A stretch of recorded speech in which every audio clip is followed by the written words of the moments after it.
trying to enter the Gu family's workshop. That person's eyes lit up when he saw Gu Yundong. "Miss Gu, you're back?" "You are." Gu Yundong took a closer look but still could not remember who he was. The man had already walked in front of her. He exhaled slightly and introduced himself. "Sister Gu, I'm Chen Jincai." Chen Jincai? She seemed to have heard this name somewhere before. It was somewhat familiar. However, this guy was indeed a stranger. He should be from this village, right? Seeing her confused look, Chen Ji knew that she did not remember who he was. He hurriedly added, "My father is Chen Liang. I'm the eldest son of the Chen family." Gu Yundong was enlightened by his explanation. So it was him. Aunt Ku had once told him that Chen Jincai had lost his job in town, so he brought his wife and children back to the Chen family. His life didn't seem to be very good. However, Gu Yundong had a good impression of Chen Liang and Chen Jinbao. In addition, Niu Dan and Yun Shu were good friends, so she was very friendly to the Chen family. "So it's Brother Chen." Gu Yundong smiled. "Brother Chen, what's the matter? Come, let's talk inside. It's hot here." Chen Jincai shook his head and refused to enter. He looked a little troubled and hesitant. Gu Yundong raised her eyebrows. After a while, the man said, "Well, Sister Gu, I did come here today for something. It's just that I don't have much to do at home. Is Sister Gu's workshop short of people? Can I go to work?" Gu Yundong was stunned. She really did not expect him to come over for this. She lowered her eyes. He came alone in the morning and refused to enter. All kinds of signs indicated that Chen Liang definitely did not know that he wanted to work in the Gu family's workshop. Gu Yundong was silent for a while. Her voice became distant. "Brother Chen, the workshop is not short of people now. I heard that Brother Chen went home a few months ago. Why didn't you come when the workshop was recruiting last time?" Chen Jin choked and was a little embarrassed. Of course, he knew that the matter of the Gu family's workshop recruiting people had caused an uproar. Didn't his second brother come back in a hurry and say that he had already been picked because he had done short-term work before? At that time, he had scoffed. Was it worth being so happy to be a long-term worker in a small workshop in the village? If he did it, he would at least be a manager. What was the point of being a long-term worker? Chen Jincai was also working in a workshop when he was in town. He was also a small manager. Although there were only 3 or 4 people under him, he was still a manager, right? Besides, that was a workshop in town. He could manage 3 or 4 there. Wouldn't he be able to manage 30 or 40 in the village? He was absolutely unwilling to do long-term work. At first, he thought that if the workshop wanted to recruit people, it would recruit both long-term workers and managers, right? He would go when they recruited managers later. With his experience, his father's status, and the relationship between the Chen family and the Gu family, it would definitely not be a problem. Unexpectedly, the Gu family directly let a servant be the manager. Chen Jincai almost spat out a mouthful of blood. His wife also blamed him. She said that he was still putting on airs at this time.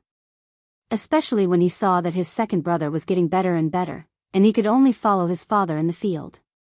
However, it had been more than 10 years since he had done such work. It was difficult for him to swing a hoe. His wife also complained every day and felt extremely aggrieved. Chen Jincai thought that he still had to come to the Gu family to see if they could arrange a job for him. Unexpectedly, Gu Yundong left. Secret about your mother. Chen Jin felt that the heavens were playing with him. Nothing had gone smoothly for the entire year. However, in the following days, he had really suffered enough. His father was really ruthless. Every morning, his father would wake him up to work. When he returned home at night, he would collapse. Especially when he saw his second brother, who was still energetic when he arrived home. It was not only his physical spirit, but also his heart. No matter how tired his second brother was, the man's body still seemed to have endless energy. Moreover, he had money on hand and could buy whatever he wanted. He often added vegetables to the family, causing his parents to value him more. For the first time, Chen Jinbao was envious of Chen Jinbao. He had also come to look for Tongan, but the other party said that Miss was not around and he could not make the decision. He asked him to look for Xiao Qingyuan. Xiao Qingyuan? Chen Jin did not dare to. He could only continue to stay at home and work. When he came back from the fields yesterday, he heard the villagers say that Gu Yundong was back. He immediately perked up and came here early in the morning to wait. However, things did not go as smoothly as he had imagined. Gu Yundong saw his angry expression and smiled. Brother Chen, you can wait a little longer.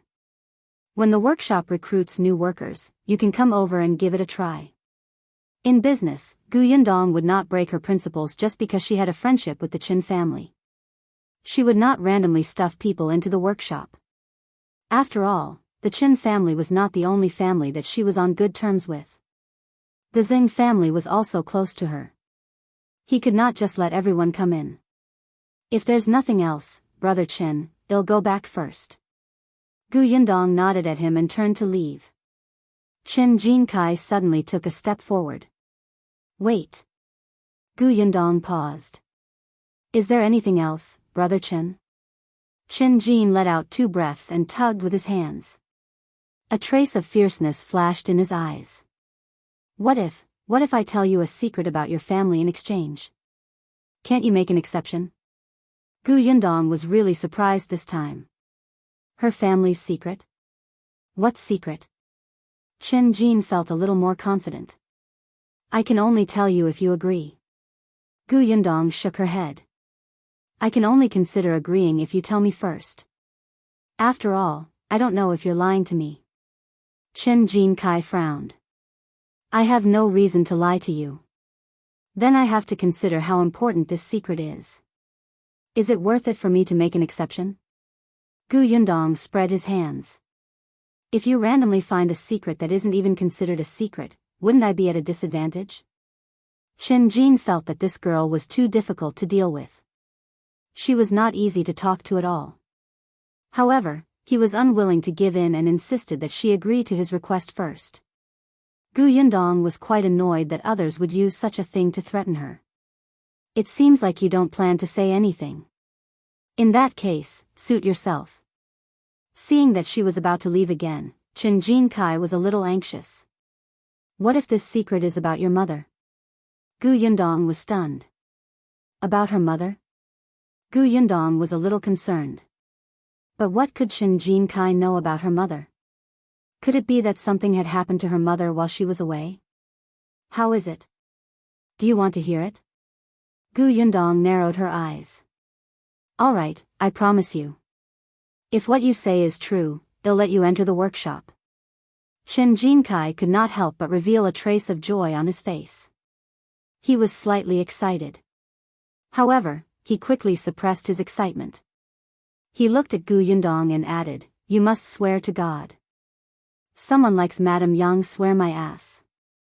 You're pushing your luck. Gu Yundong narrowed her eyes and began to get impatient. I just want a guarantee. Chen Jincai had no choice. Previously, when he worked in that workshop, he had been tricked once. The person in front of him was a little girl who looked very kind. However, for her to have a workshop and a shop at such a young age, she must not be simple. He was also afraid that she would go back on her word. However, Gu Yundong did not intend to continue fooling around with him. If you don't want to say it, then don't. You're hemming and hawing. I don't think you know anything. In that case, let's not waste each other's time. After a pause, she sneered and added, Moreover, how long do you think you can do this kind of work that you obtained by threatening me? What path can you have in the future? Even if I recruit you now, I can still chase you away in a few days. With that, Gu Yundong did not look at him again. She had to go back and ask Aunt Ku if anything had happened to her mother while she was away. Could it be that without Chen Jincai, she would not know? Aunt Ku had not mentioned anything unusual to her since she came back. It was probably not a big deal. Chen Jincai was stunned. Didn't they say that the Gu girl cared about her family the most? Why was she so indifferent after hearing about her mother? Could it be that she was not as patient as she seemed on the surface, and she was done taking care of the abnormal Madame Yang? Seeing that Gu Yundong was about to step into the door, Chen Jin suddenly reacted. He quickly took a few steps forward and shouted anxiously at her back, all right, I'll tell you. Gu Yundong was surprised and turned her head slightly. Huh? Chen Jincai gritted his teeth. This time, he did not delay anymore and said directly, someone has taken a fancy to your family's assets, so they hired someone to get close to your mother. When that person and your mother develop feelings for each other, they will marry.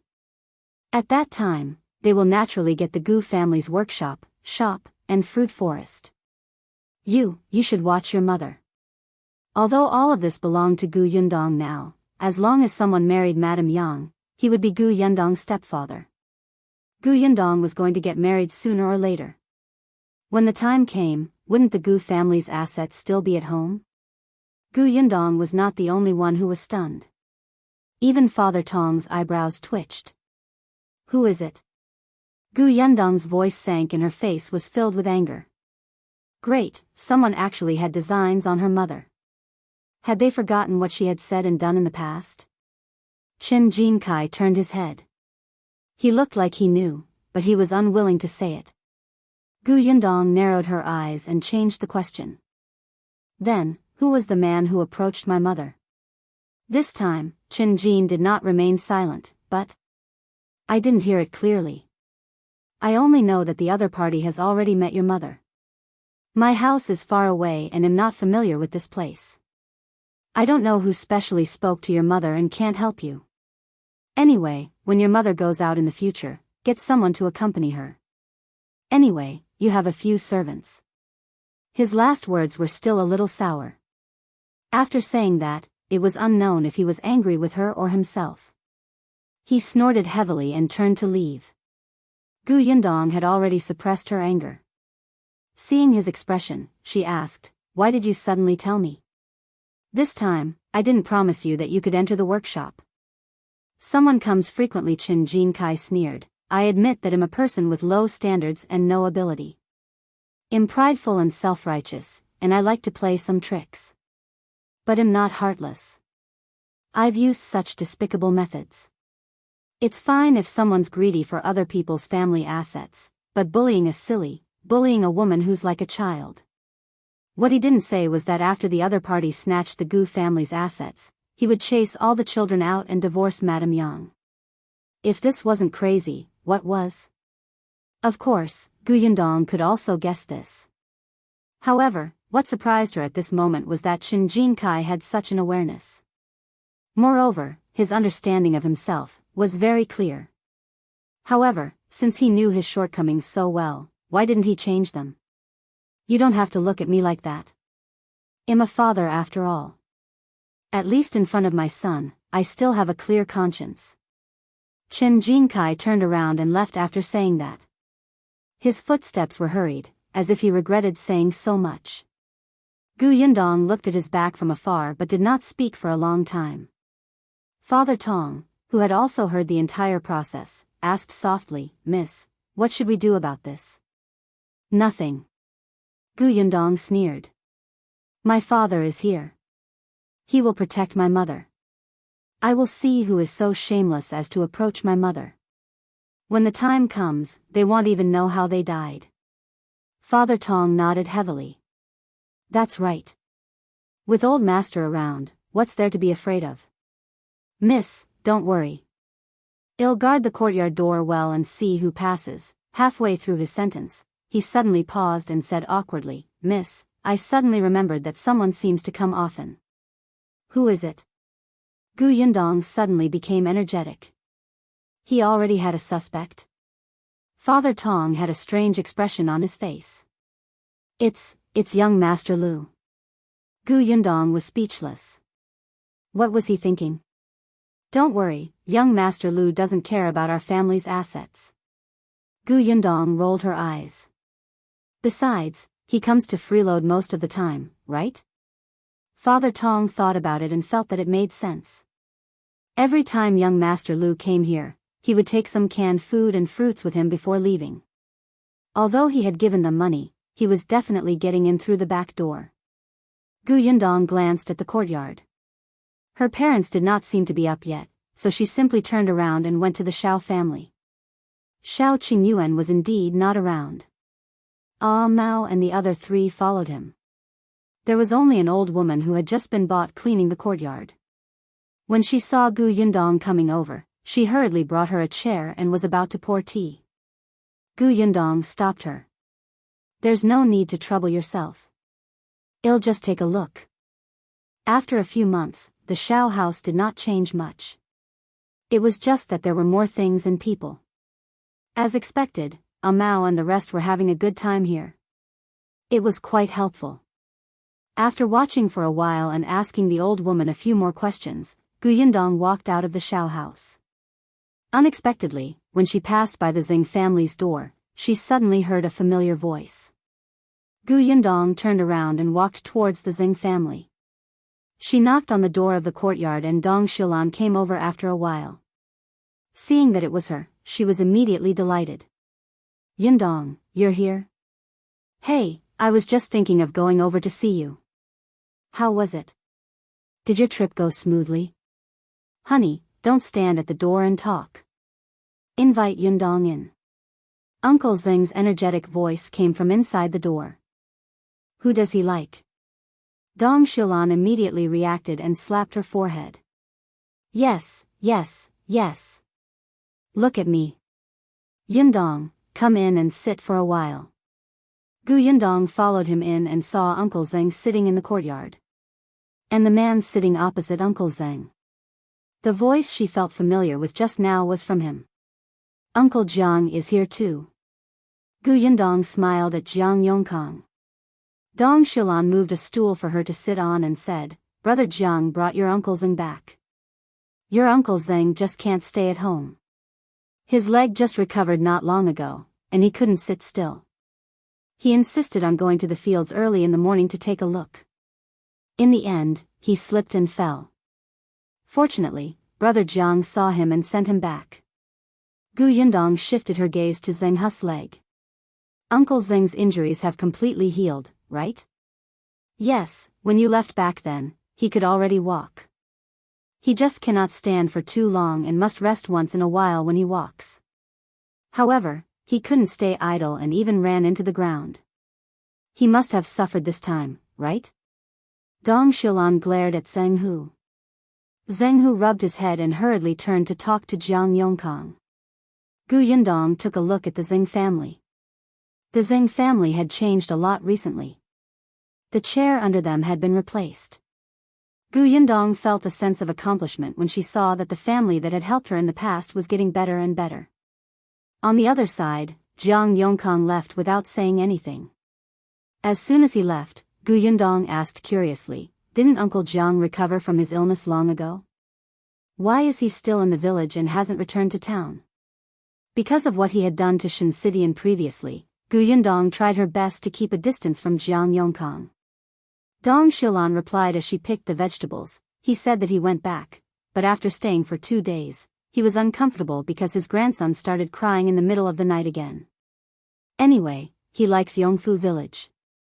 It doesn't matter if he stays for a few more days. He'll go back when his grandson is older and won't cry so badly. Is that so? Gu Yundong felt that this reason was not very valid. Dong Xiulan nodded. Soon, her attention was no longer on Jiang Yongkang. By the way, Yundong, what do you think about me sending Xingjia to school? Xingjia was 10 years old. Dong Xiulan and Zheng Hu felt that their family situation was better now. They wanted to grit their teeth and send him to school. It was good to recognize a few words. Gu Yundong agreed. Of course. Sigh, I'm just worried about which school to send him to, Dong Xiulan said. There are only 2 schools in town. One requires a lot of money. There's the other school. Last time, you said that the teacher didn't allow students to work in the fields, so I can't send him over. The county city is too far, and the tuition fees are high. Gu Yundong thought for a moment. Uncle and Aunt, do you want Xingjia to take the imperial examination? No, it won't be easy. Our family isn't that well off. Besides, our 2 children aren't as good at studying as Yunshu. We want to send them to learn some calligraphy so that they can easily find jobs in the future. Unlike us, who can't read and can only do the hard labor. Aunt, you don't have to be so self-deprecating. How about this? I'll ask around for you and discuss it with you later. Dong Xiulan and her husband immediately became happy. Hey, then, we'll have to trouble you, Yundong. It's not troublesome. Auntie, go ahead. I'll go back first. My parents should be anxious if they can't find me. Alright. Don't be hasty. After Gu Yundong left, Dong Xiulan exclaimed, did she just say father and mother? Where did she get a father? When Gu Yundong walked out of the Zheng family's door, she suddenly stopped and narrowed her eyes. Jiang Yongkang? Back then, did he really fancy Shinsidian? Instigator. As Gu Yundong walked back, she could not help but think carefully. Indeed, Shinsidian was younger and more capable than her mother, and she did not have the temperament of a child like her mother. However, Madame Yang was actually very good-looking. Her appearance could crush a large number of people. Coupled with the Gu family's current wealth, it was not strange for them to target her. She recalled how Jiang Yongkang had helped Shinsidian twice. Madame Yang was also there. Moreover, after his so-called scheme of saving the damsel in distress was exposed, he directly admitted that he had taken a fancy to Shinsidian and agreed not to meet her. However, although he could not see Shinsidian, he did not say that he could not get close to Madame Yang. Gu Yundong narrowed her eyes slightly. The moment she stepped through the door, she recalled Chen Jincai's expression. Why didn't Chen Jincai say who instigated it? Firstly, he did not dare to say it. Secondly, he could not say it. He was defending the other party. Who was worthy of his protection? Gu Yundong suddenly thought of Madame Fang and her daughter. Yes, wasn't Jiang Yongkang living in Madame Fang and her daughter's house now? Chen Yulan married into the town, and Jiang Yongkang happened to be from the town. Chen Jincai wanted to say something but hesitated. He refused to say who had designs on her family, and Madame Fang happened to be his second aunt. Everything seemed to be right. Yundong, where did you go so early in the morning? Gu Yundong was stunned.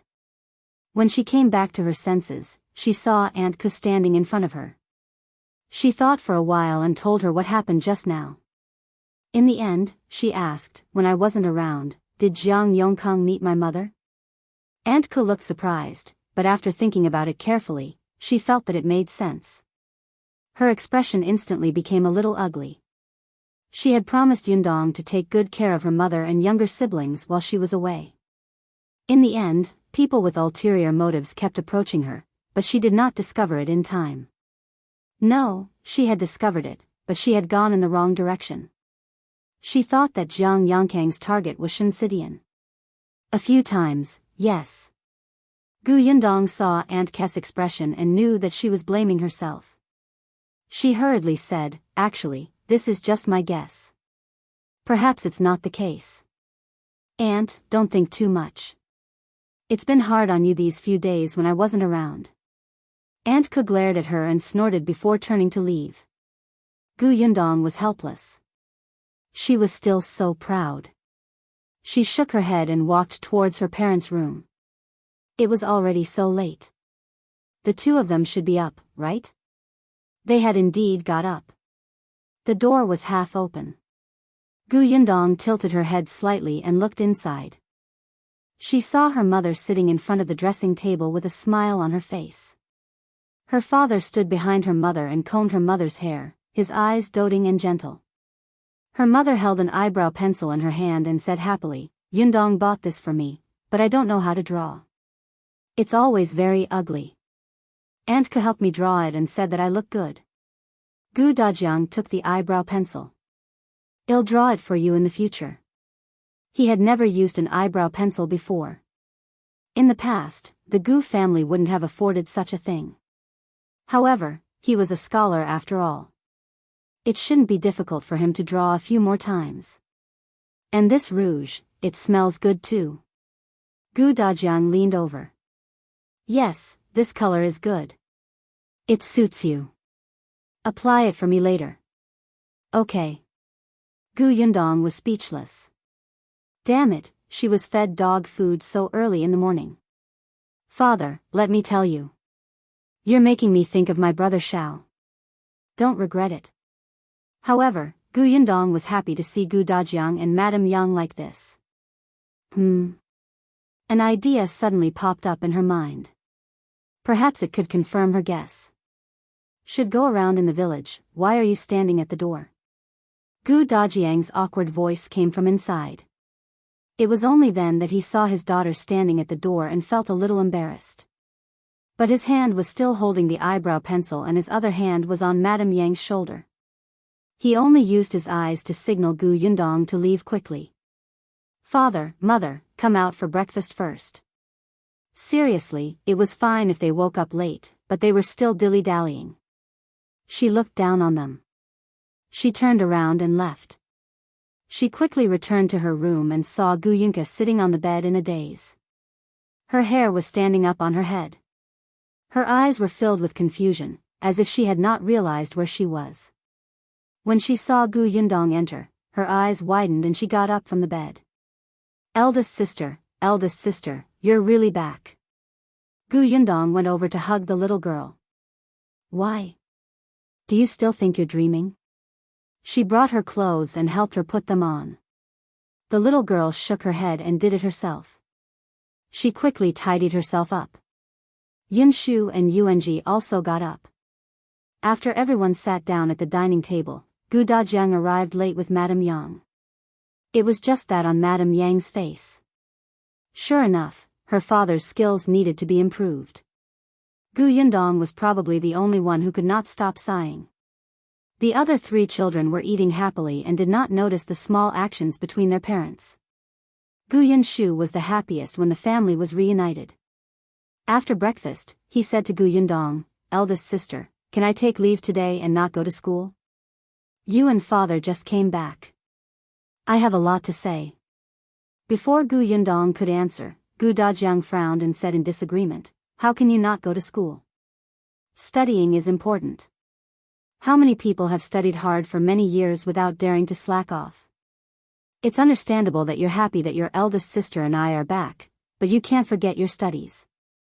Gu Yunshu was a little disappointed, but he also understood that what his father said made sense. He took a sip of water, pouted, and said disappointedly, okay. When Gu Dajiang saw this, he thought for a moment and said, how about this? I'll send you to school. I haven't seen your teacher yet. It's only right for me to visit him. Gu Yunshu was elated, but soon, Gu Yundong, who was beside him, poured a bucket of cold water on him. She had also finished eating. She wiped her mouth and said calmly, there's no hurry to visit the teacher. It's fine to go another day. Gu Yundong looked at Gu Dajiang. Father, you've just returned.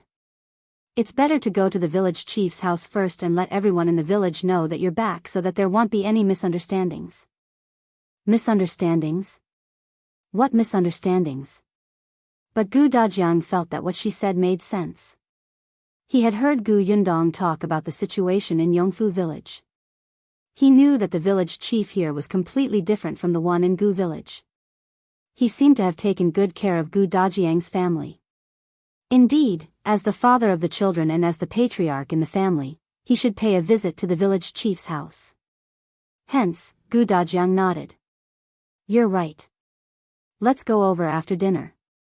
As he spoke, he turned his head and stroked Gu Yunshu's head. Yunshu, go to school with Yuanzhi today. I'll accompany you another day, okay? Gu Yunshu had no objections to eldest sister's words. He immediately nodded. All right. Father, you're right to listen to eldest sister. I'll leave first. After saying that, he called Bian Yuanzhi and the 2 of them took their school bags and walked out of the door. Gu Dajiang's hand was still in midair, and his expression froze for a moment. Mutual knowledge. Gu Yundong wanted to laugh, but she held it in. After breakfast, Gu Yundong introduced the family to Gu Dajiang.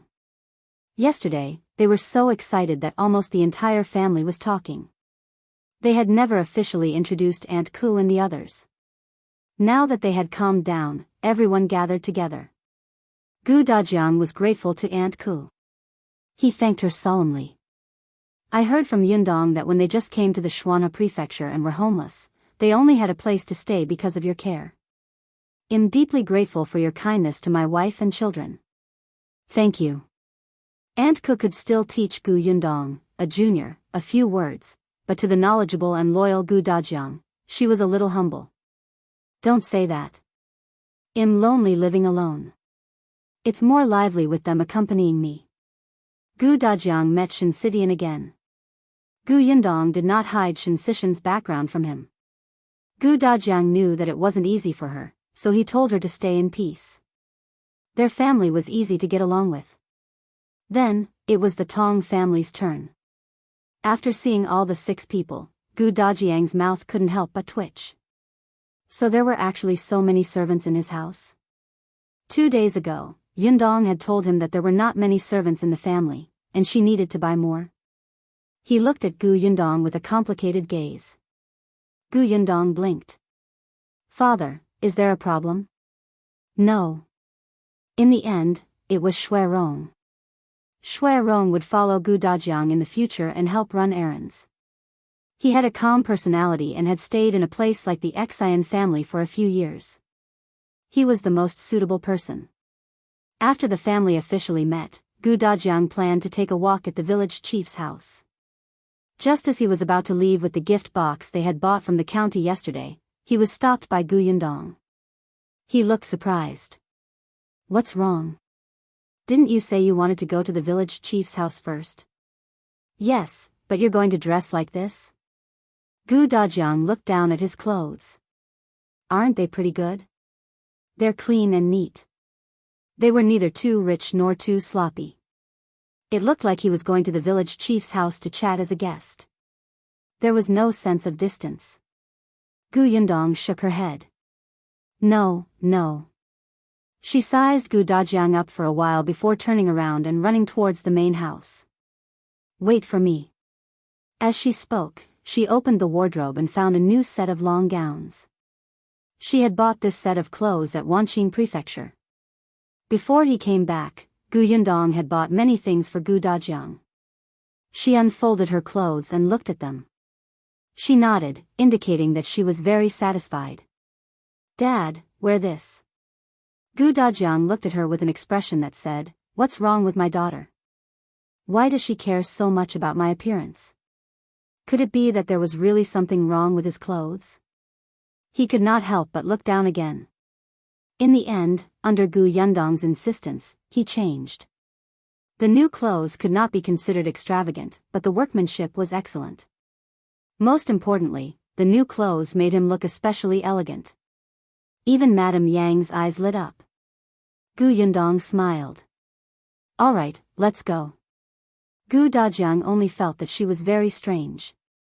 He wanted to ask, but it was getting late.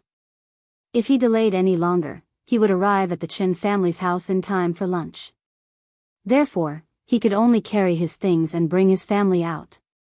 However, Gu Yundong paused before she left and called Shuirong and Tong Shuitao over. Dong Xiulan was stunned. The two of them were confused until Gu Yundong gave them some instructions in a low voice. They nodded solemnly and left the Gu family and Yongfu village. Only then did Gu Yundong catch up to Gu Dajiang. The family of 4 was quite good-looking, and they were especially eye-catching on the road. As soon as Dong Xiulan went out, she saw 4 people walking towards her. Especially when she saw Gu Dajiang carrying Gu Yunka, she was stunned. Who is this? Not only was he carrying little Kiki, but he was also so close to Madame Yang. If others saw this, wouldn't they gossip? It was Gu Yundong who greeted her first. Aunt, are you going to wash your clothes? Dong Xiulan nodded, but her curious gaze kept looking in Gu Dajiang 1's direction. This is my father. He just returned yesterday. I'll bring my father to the village chief's house first. Well, come to Auntie's place another day. Dong Xiulan was a little stunned. It took her a while to react. Your father? Yundong, you found your father? Yes, I found her. Dajiang nodded at her. It's the Zheng family's sister-in-law, right? I haven't been around these few days. Thank you for taking care of them. Dong Xiulan was stunned. She shook her head subconsciously. No. They took care of us. Yundong waved his hand and left with Dajiang. Dong Xiulan couldn't help but swallow her saliva. When they were far away, she suddenly slapped her thigh. She carried the wooden basin back to the courtyard and rushed to Zheng Hu. This is unbelievable. Zheng Hu was about to stand up when he was suddenly shocked by her. He fell back into the chair and immediately frowned. Why are you so shocked? You even asked me to pay attention to my legs. Look, you scared me. Dong Xiulan couldn't care less about his legs now. Her face was filled with shock. You don't know who I saw just now. Who? Yundong and her family. Zheng Hu couldn't help but want to touch her to see if she had a fever. Don't you see her family every day? Do you have to make such a fuss? No, I'm talking about her family. Besides Yundong and her mother, there's also her father. Zheng Hu glanced at her. Of course, her mother and father. He paused halfway. Huh? He said, who did you just say? Her father, Dajiang. The one who lost contact with them on the way to escape. He's back. The thing in Zheng Hu's hand fell to the ground with a bang. Really? I saw it with my own eyes. How can it be fake? Dong Xiulan slowly calmed down. Then, she sighed. It's finally over. Her family has reunited. Previously, in order to find her father, Yundong even left home for a long time. Her father is really similar to Yunshu. He looks even more magnanimous and knowledgeable than Jiang Yongkang. I feel like I don't know where to put my hands and feet in front of him. Zheng Hu saw that she had no intention of helping him pick up things, so he could only prop up his legs and bend down to reach for them. He answered casually, isn't that normal? Yundong's father is really educated. Yunshu used to know a lot of words. I heard that it was his father who taught him. Those who are really knowledgeable give off a different feeling from the inside out. Oh, you know what feeling is? Dong Xiulan said in amusement. Yundong's father is really back, why wouldn't I know? Look at Jiang Yongkang. Although he's dressed decently, is energetic, and speaks politely, you can tell at a glance that he hasn't studied. Dong Xiulan was puzzled. You don't seem to like Jiang Yongkang. Didn't he help bring you back earlier? Zheng Hu stood up and walked out. What's there not to like? He's from town, and I'm just a farmer. It should be he who doesn't like me. I just feel uncomfortable talking to him. He thought about it and didn't know how to express it. He likes to talk word by word. He starts quoting ancient books after 2 sentences. I get a headache and can't chat with him. Then you're finished. Yundong's father has studied, so there's a lot of ink in his stomach. He must know more words. When he comes to visit us later, you won't be able to entertain him. Zheng Hu shook his head. This is different. It wasn't like he hadn't spoken to a scholar before. For example, Mr. Chen had come to Yongfu village a few times before. He had only met him twice at the door and spoken more than a few words. However, there was no awkwardness. Instead, it made people feel very comfortable. Mr. Chen didn't talk too much. He just chatted normally. He talked about things others knew. Sometimes, as he talked, others would forget that he was actually a man with a lot of experience. In Zheng Hu's opinion, this was a true scholar. Jiang Yongkang looked a little out of place.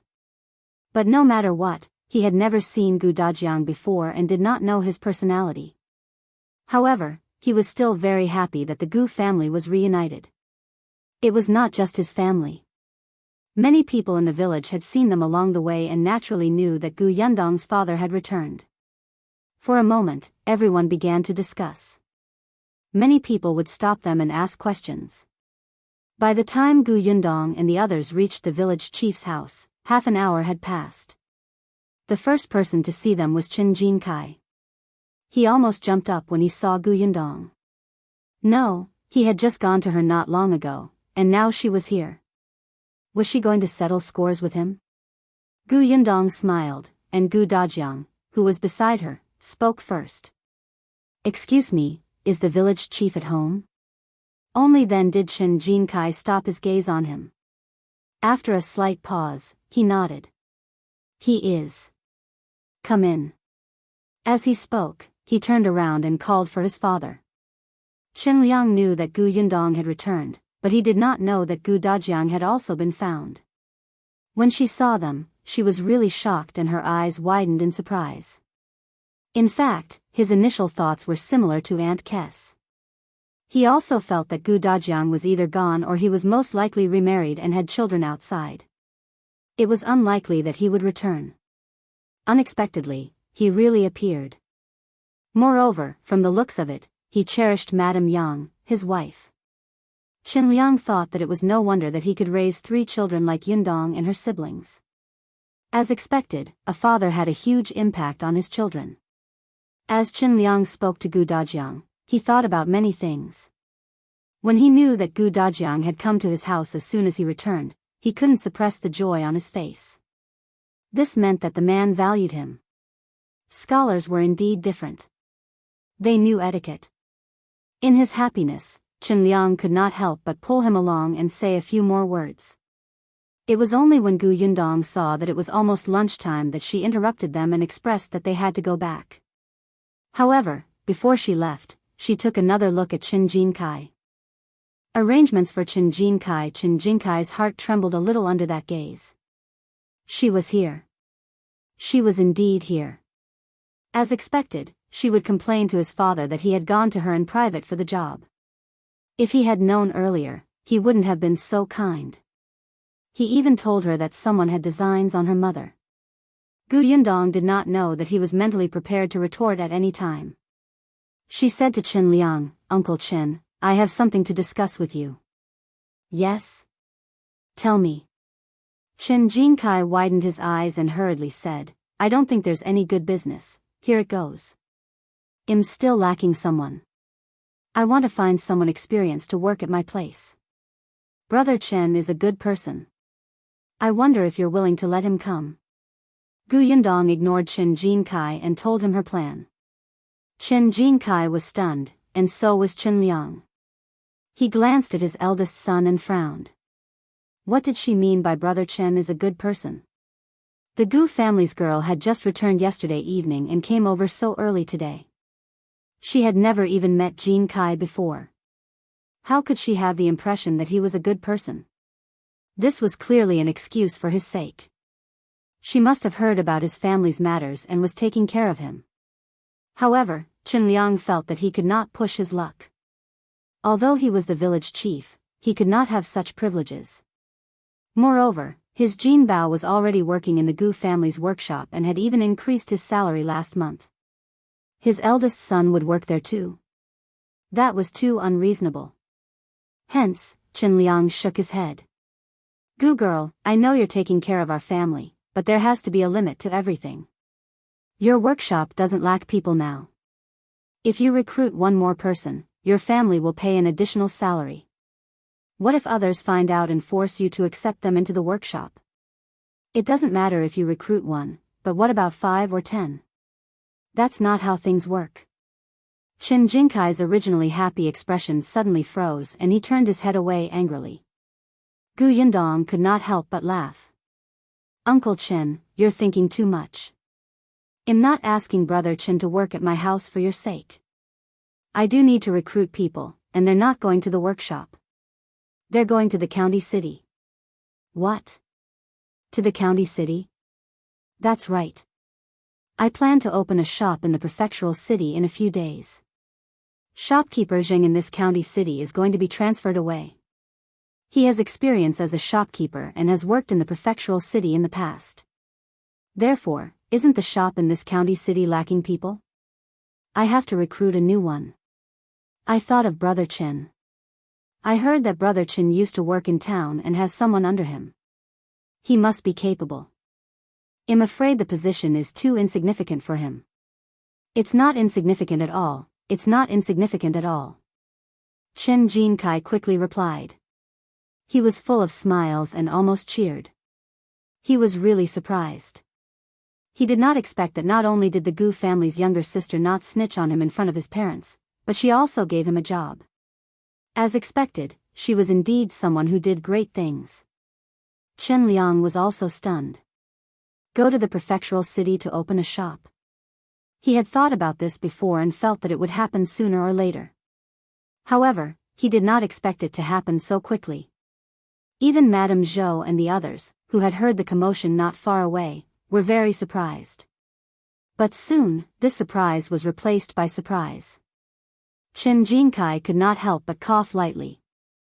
He tugged at Gu Yundong's hand slightly and asked, Sister Gu, so you want me to go straight to the county city as the shopkeeper? He could. He could. Gu Yundong gave him a strange look. Dream on. Bring me along. She did not stand on ceremony and interrupted his fantasy. Not a shopkeeper, but a shop assistant.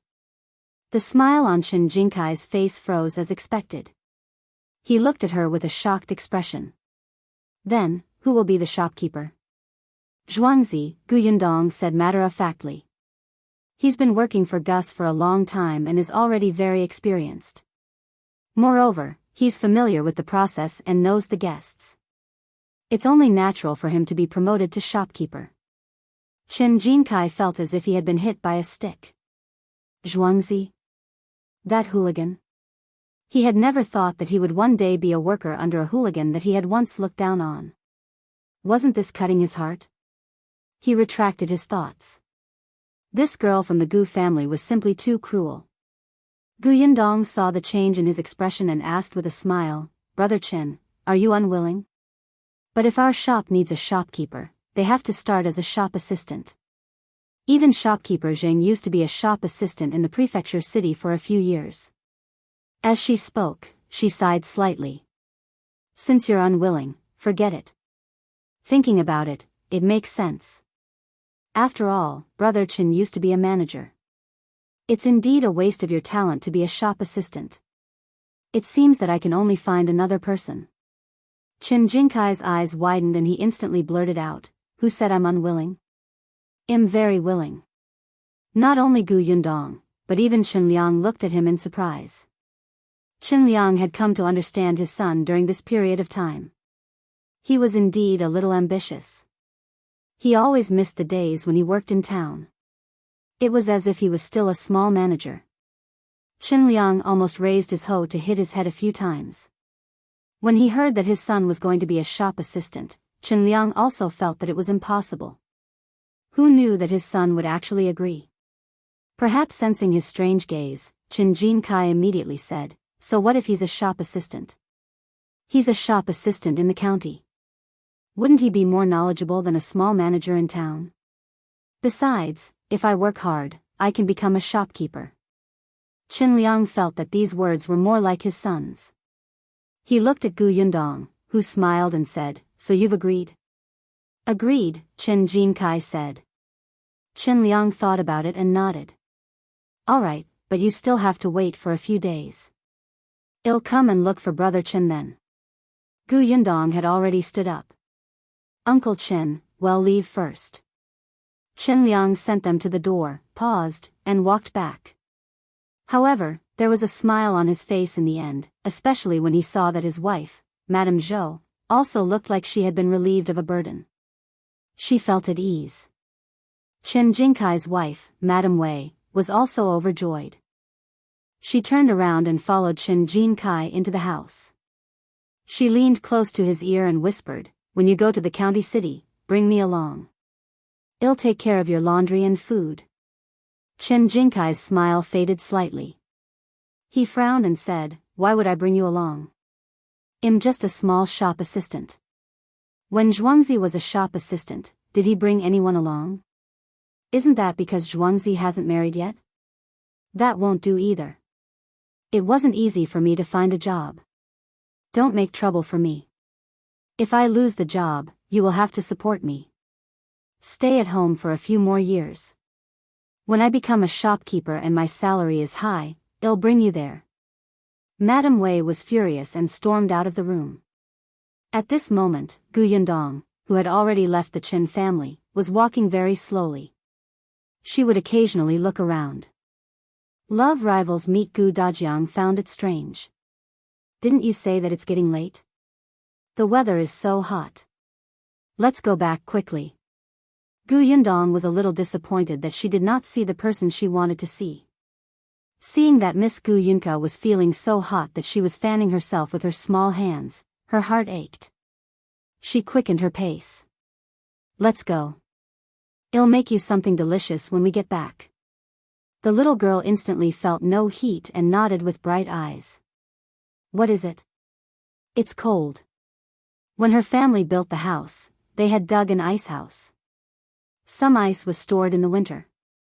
Although it was not much, it was enough to make some snacks. The little girl immediately grabbed her hand, wanting to get home as soon as possible. Yundong had no choice but to let her pull along. Unexpectedly, after taking a few steps, a person suddenly walked over. Yundong narrowed her eyes and stopped. Uncle Jiang. When Jiang Yongkang heard the voice, he first looked at Yundong and Yunka, then at Dajiang and Madame Yang, who were standing behind them. Before he could say anything, he heard Yundong's smiling voice. Father, this is Uncle Jiang. He lives in town and is staying in our village for the time being. Dajiang looked at her strangely. He had met many villagers before, but most of them were only greeted with smiles. It was abnormal to introduce someone who wasn't from Yongfu village so seriously.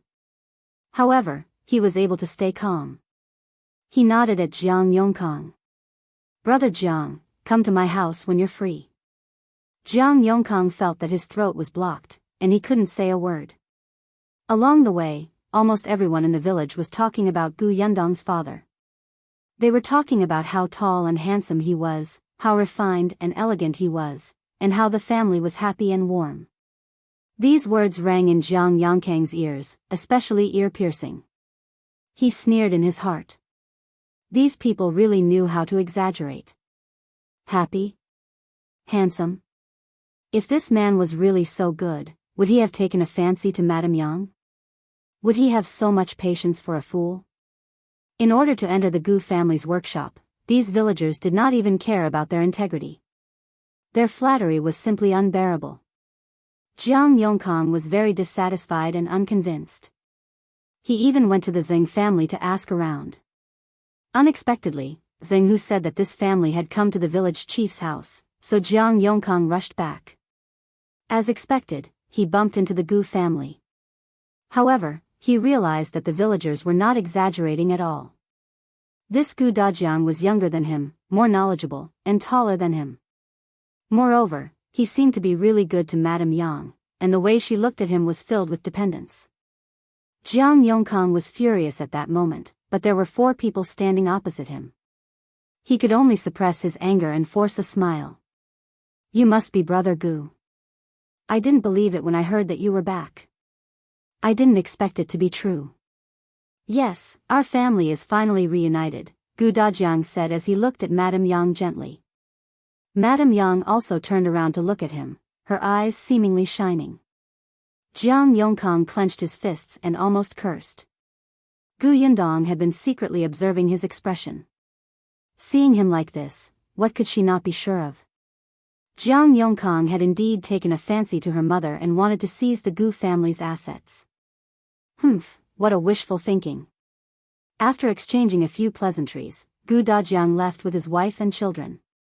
Only Jiang Yongkang stood at the back, his expression changing. I have something to ask you after a long time, he finally waved his hand. Ignoring the scorching sun above his head, he turned around and strode towards the village entrance. Yundong glanced at the direction he had left from the corner of her eye, and her mouth curled up slightly. She heard a cough behind her. She subconsciously turned her head and met Gu Dajiang's meaningful expression. What's going on? Talk to me after we're home. Gu Yundong laughed dryly. Her father was indeed her father. His acuity was not something to be taken lightly. With such a father around, Gu Yundong did not hide it. When she returned home, she told him her guess. Gu Dajiang's expression instantly darkened. You should have told me earlier. I could have beaten him up just now. He sneered, feeling extremely disgusted. Such a person actually dared to covet his wife and wanted to snatch his assets. Such an ugly guy. Gu Yundong clicked her tongue. She did not expect her father to be a belligerent person. Since you already know his scheme, what do you plan to do next? Gu Yundong said, let's take another look and see if my other guess is right. She thought that if her deduction was correct, Jiang Yongkang should have already left the village and gone to town. Indeed, he rushed all the way under the sun and finally arrived at the entrance of the town after noon. At this moment, his mouth was very dry. Coupled with his anger, his expression was especially ugly. Therefore, he did not notice that there was a man and a woman sitting in a tea shop at the entrance of the town. They faced the direction of the town and narrowed their eyes when they saw him. Miss is right. He really came. Tong Shuitao lowered her voice and covered half of her face, as if she was afraid that Jiang Yongkang would recognize her. Shui Rong, who was sitting beside her, was very calm. He took a sip of tea and said slowly, he came a little later than expected. Yes, I've already drunk a few cups of tea. Tong Shuitao originally wanted to eat something to fill her stomach, but now that it was filled with water, she decided to forget it. On the other side, Jiang Yongkang didn't even have the time to drink tea. He wiped his sweat and continued walking. Tong Shuitao quickly pushed Shui Rong. Hurry up and follow him. Okay, wait here. Shui Rong stood up and slowly followed Jiang Yongkang. He had just arrived at Yongfu village and was a stranger. Jiang Yongkang had never seen him before. Even if they met face to face, he would not know that Shui Rong was from the Gu family. Therefore, he walked openly. No one would think that he was following someone at this moment. Jiang Yongkang was even less energetic after a long journey. He turned corners in the town with familiarity. After walking for about 15 minutes, he finally stopped outside a small courtyard. Shui Rong stood at the corner and casually glanced over. Jiang Yongkang knocked on the door for a while and heard footsteps coming from inside. After a while, the door opened.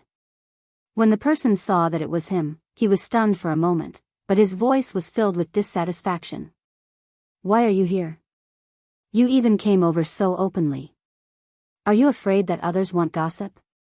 Cut the crap. Let me in first. I have something to ask you. Jiang Yongkang pushed that person away and strode into the courtyard. That person was dissatisfied and his face was filled with anger. However, since things had already come to this, he could only look outside the door angrily. Fortunately, it was very hot at this hour. There was no one outside, and the street was empty. No one should have seen Jiang Yongkang when he entered just now.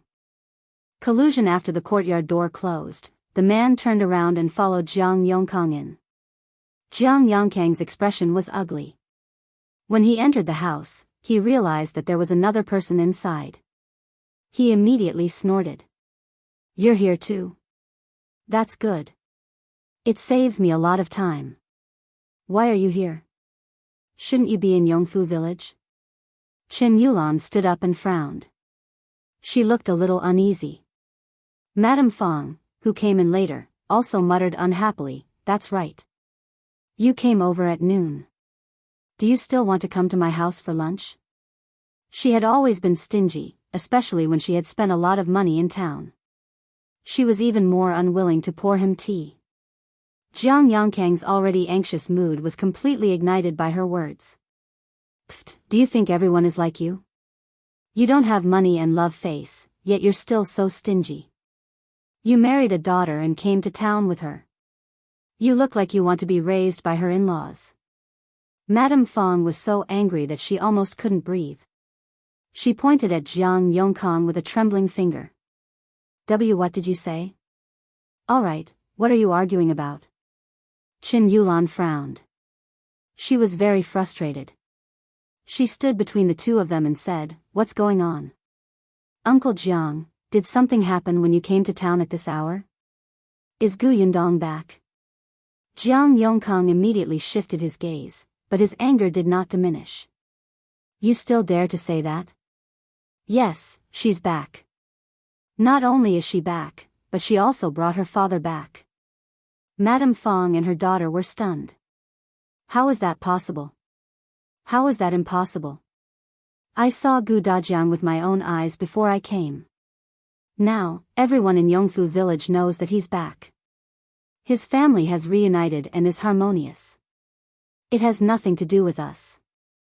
Madame Fang opened her mouth and looked at Xiulan in disbelief. The latter shook his head in a daze and fell into a chair. She muttered softly, "How is that possible? Back then, Gu Xianer clearly told me that Gu Dajiang was already dead. On the way to escape, his father, Gu Dai, lured all the bandits to Gu Dajiang's side to escape. There were more than 10 bandits. How could Gu Dajiang have survived?" Yes, although Xiulan had only met Gu Xianer once, the two of them hated Gu Yundong to the core and did not want her to have an easy time. That was why they wanted to cause trouble together. It was Gu Xianer's idea to get someone to seduce Madame Yang. After all, Gu Xianer knew better. She had told Xiulan that Gu Dajiang was already dead. Madame Yang was a fool, and a very stubborn fool at that. As long as she was settled, there would be no problem with Gu Yundong. But at that time, Gu Xianer did not know that Gu Yundong was a completely different person. Not to mention Madame Yang, even if she could deal with Yunshu and Yunka, it would be useless. However, Xiulan was interested. She hated Gu Yundong and coveted the Gu family's assets, especially that green brick house. She even dreamed of living in it. She felt that this plan was feasible and discussed it with Madame Fang when she returned. The two of them felt that they could give it a try. After some thought, they realized that Zhao Dafa from the village was not bad. His wife was gone, and he looked tall and mighty. His family background was also all right. Of course, they also knew that Zhao Dafa always hid his wife. Unexpectedly, when Zhao Dafa heard that he had to get close to the Gu family, he didn't even hear the whole story and directly rejected it. The fact that Gu Yundong had beaten up 4 hoodlums had completely frightened Zhao Dafa. Chapter 535. Perhaps Gu Dajiang is fake. Madame Fang and her daughter were furious, but at the same time, they understood that it was unrealistic to look for someone in the village. Xiulan wanted to see Gu Xianer again and ask her for an idea. However, Gu Xianer couldn't leave the Peng family at all. Later on, Xiulan heard that she had become Peng Zongfei's concubine and couldn't even see her. She didn't know if she was dead or alive. Madame Fang and her daughter could only put this plan on hold until Xiulan married into the Wu family in town. The town was not big. Madame Fang had bumped into Jiang Yongkang by accident. At that time, he was chatting with a married woman. Although it was called a chat, it was actually an indistinct seduction. The woman even gave him a small gold ring. Madame Fang's eyes lit up. This woman's husband was a refined and handsome man. His family background was not bad either. With such a husband, the woman was actually seduced by Jiang Yongkang and even gave him money. What did it mean? This meant that Jiang Yongkang was very good at coaxing women. In addition, he looked like a scholar. Wasn't he similar to Gu Dajiang? Madame Fang went back and told Xiulan. The two of them found Jiang Yongkang and told him about the Gu family situation. They hit it off almost immediately. Jiang Yongkang heard that the Gu family had a workshop and a shop, more than 100 acres of fields, and a unique green brick house in the village. There was no adult man in the family. As long as he hooked up with Madame Yang, wouldn't everything be his? So what if Madame Yang was a fool? Fools were easy to trick. The only one who was difficult to deal with was Gu Yundong. But she was just a young lady who had yet to reach adulthood. He had been running amok among women for so many years. Could he not deal with her? However, the truth was completely beyond his expectations. There were servants in the Gu family. It was as difficult as ascending to the heavens for him to get close to Madame Yang. However, after seeing the Gu family's assets, he was still indignant. He had to give it a try. However, after so long, he still did not make any progress. Jiang Yongkang was furious. The information you gave me was wrong. Gu Dajiang is alive and well. You're wasting my time. Don't push the blame onto us. Why don't you say that you're useless? It's been half a year. You can't even take down a fool, yet you still dare to say that you are the ladies' man. If you hadn't delayed and taken down Madame Yang before Gu Dajiang returned, the Gu family would have been ours long ago. Gu Dajiang wouldn't have had anything to do with it. Madame Fang sneered and felt a little regretful. Perhaps this person was not capable to begin with. She had misjudged him. Jiang Yongkang's face turned red. He almost wanted to hit her. It's easy for you to say. If you have the ability, go close to the Gu family and see if you'll be beaten out. Xiulan felt dizzy from the noise. Alright, why are you still arguing at a time like this? Humph. Jiang Yongkang sneered. Then tell me, what should we do now? Xiulan frowned. I think something's wrong. Why did Gu Dajiang come back at this time? Are you sure it's Gu Dajiang? Could it be a fake? The two of them were stunned. That's impossible, right? Why not? Other than Gu Yundong's family, who else in the village knows Gu Dajiang? If they find someone outside and say that it's him, no one will suspect him. Xiulan sneered and said, anyway, Uncle Jiang, you go back first. I'll go back to the village with Mother tomorrow to take a look. Jiang Yongkang could only nod. Chapter 536, Passion of the Long Workers. No one knew that at this moment, under the window outside their house, a person was leaning against the wall in boredom, listening to the conversation between the three of them clearly. Shui Rong knocked on the house next door and gave that person a tael of silver. He told the other party that he was here to catch the adulterer. Then, he climbed over the wall of this house and entered Madame Fang's courtyard. Madame Fang had just moved here not long ago and was a widow. She was also a calculative person and naturally did not have a good relationship with the woman next door, who could not wait for her to be extremely unlucky and let Shui Rong in without a word. Shui Rong waited until Jiang Yongkang left with Madame Fang and her daughter before returning to the courtyard next door. The woman next door said excitedly, "Young man, you're right. That Madame Fang is indeed restless. I secretly opened the courtyard door just now and saw a man sneaking out of the courtyard." Shui Rong smiled at her. There's not enough evidence this time. It's not to the point of catching them in the act. Please keep it a secret from me and don't leak it. I'll definitely teach them a lesson next time. Okay. Don't worry. I promise I won't tell anyone. The woman even made an oath and agreed readily. Her eyes flickered with a gloating light. Only then did Shui Rong quietly leave the courtyard. When he returned to the tea shop at the entrance of the town, Tong Shuitao immediately welcomed him. How did it go? Did you see Jiang Yongkang leave? Tong Shuitao shook her head. No. It made sense. This person had rushed to town without eating lunch or drinking water. He should be tired, hungry, and thirsty. It was more important to find a place to eat first. Then let's go back first. The two of them came in a carriage and did not need much time to return to Yongfu village. When they reached home, Gu Yundong was taking Gu Dajiang to the workshop to see how everyone was doing. At this time, there were already a lot more fruits. The 50 long-term workers in the workshop were all busy. As the Gu family only had one shop, although they also cooperated with the Liu family's restaurant, they could still meet the demand. When she opened the shop in the prefecture capital later, there would be too few people. When the time came, she would have to recruit people.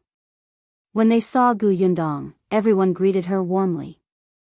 After knowing Gu Dajiang's identity, they congratulated him and said that her family's hardships had finally come to an end.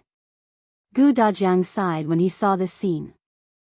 Who would have thought that in such a short period of time, his family had gone from being a pitiful worm that was bullied by the old Gu family to one that now had a house, land, and even long-term workers. They walked around the workshop and Gu Yundong asked about the situation.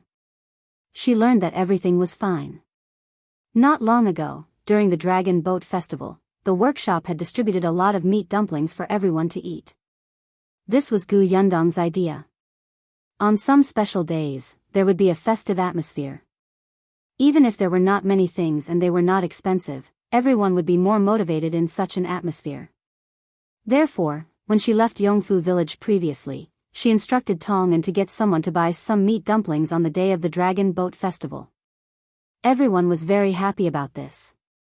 They praised the Gu family's workshop fiercely, causing many people in the nearby villages to be envious. They asked when the Gu family's workshop would recruit more workers. Now that Gu Yundong was back, someone quickly took the opportunity to ask, "Boss Gu, is our workshop still hiring?" Chapter 537, He's waiting at home, that's right, Boss Gu. When are we going to hire again? My younger brother from my maternal family is a capable person. He's very honest and diligent. He heard that the Gu family's workshop is great. He really wants to come. He asked me several times if it was recruiting. My maternal cousin is the same. He says he has endless energy and can do dirty and tiring work. Yes, yes, yes. My cousin-in-law also said that she wants to try. Everyone present had relatives. Since they had such a good job, they naturally wanted to help their families. It was best if everyone was good. Gu Yundong waited for them to finish asking before he smiled and said, "Indeed, we will recruit people again. After some time, you can ask your brothers, sisters, or cousins to give it a try. But I must state beforehand that my requirements are very strict. Of course. If they don't match, just don't use them." That's right, that's right. We came in with our own abilities. We can't let people who don't work hard come in to fool around. Gu Yundong said goodbye to them before leaving the workshop with Gu Dajiang. On the way back, Gu Dajiang's face was filled with obvious joy. "Father, do you want to go to the orchard to take a look?" When they reached home, Gu Yundong took a sip of water and asked. Gu Dajiang shook his head. "Well, go another day.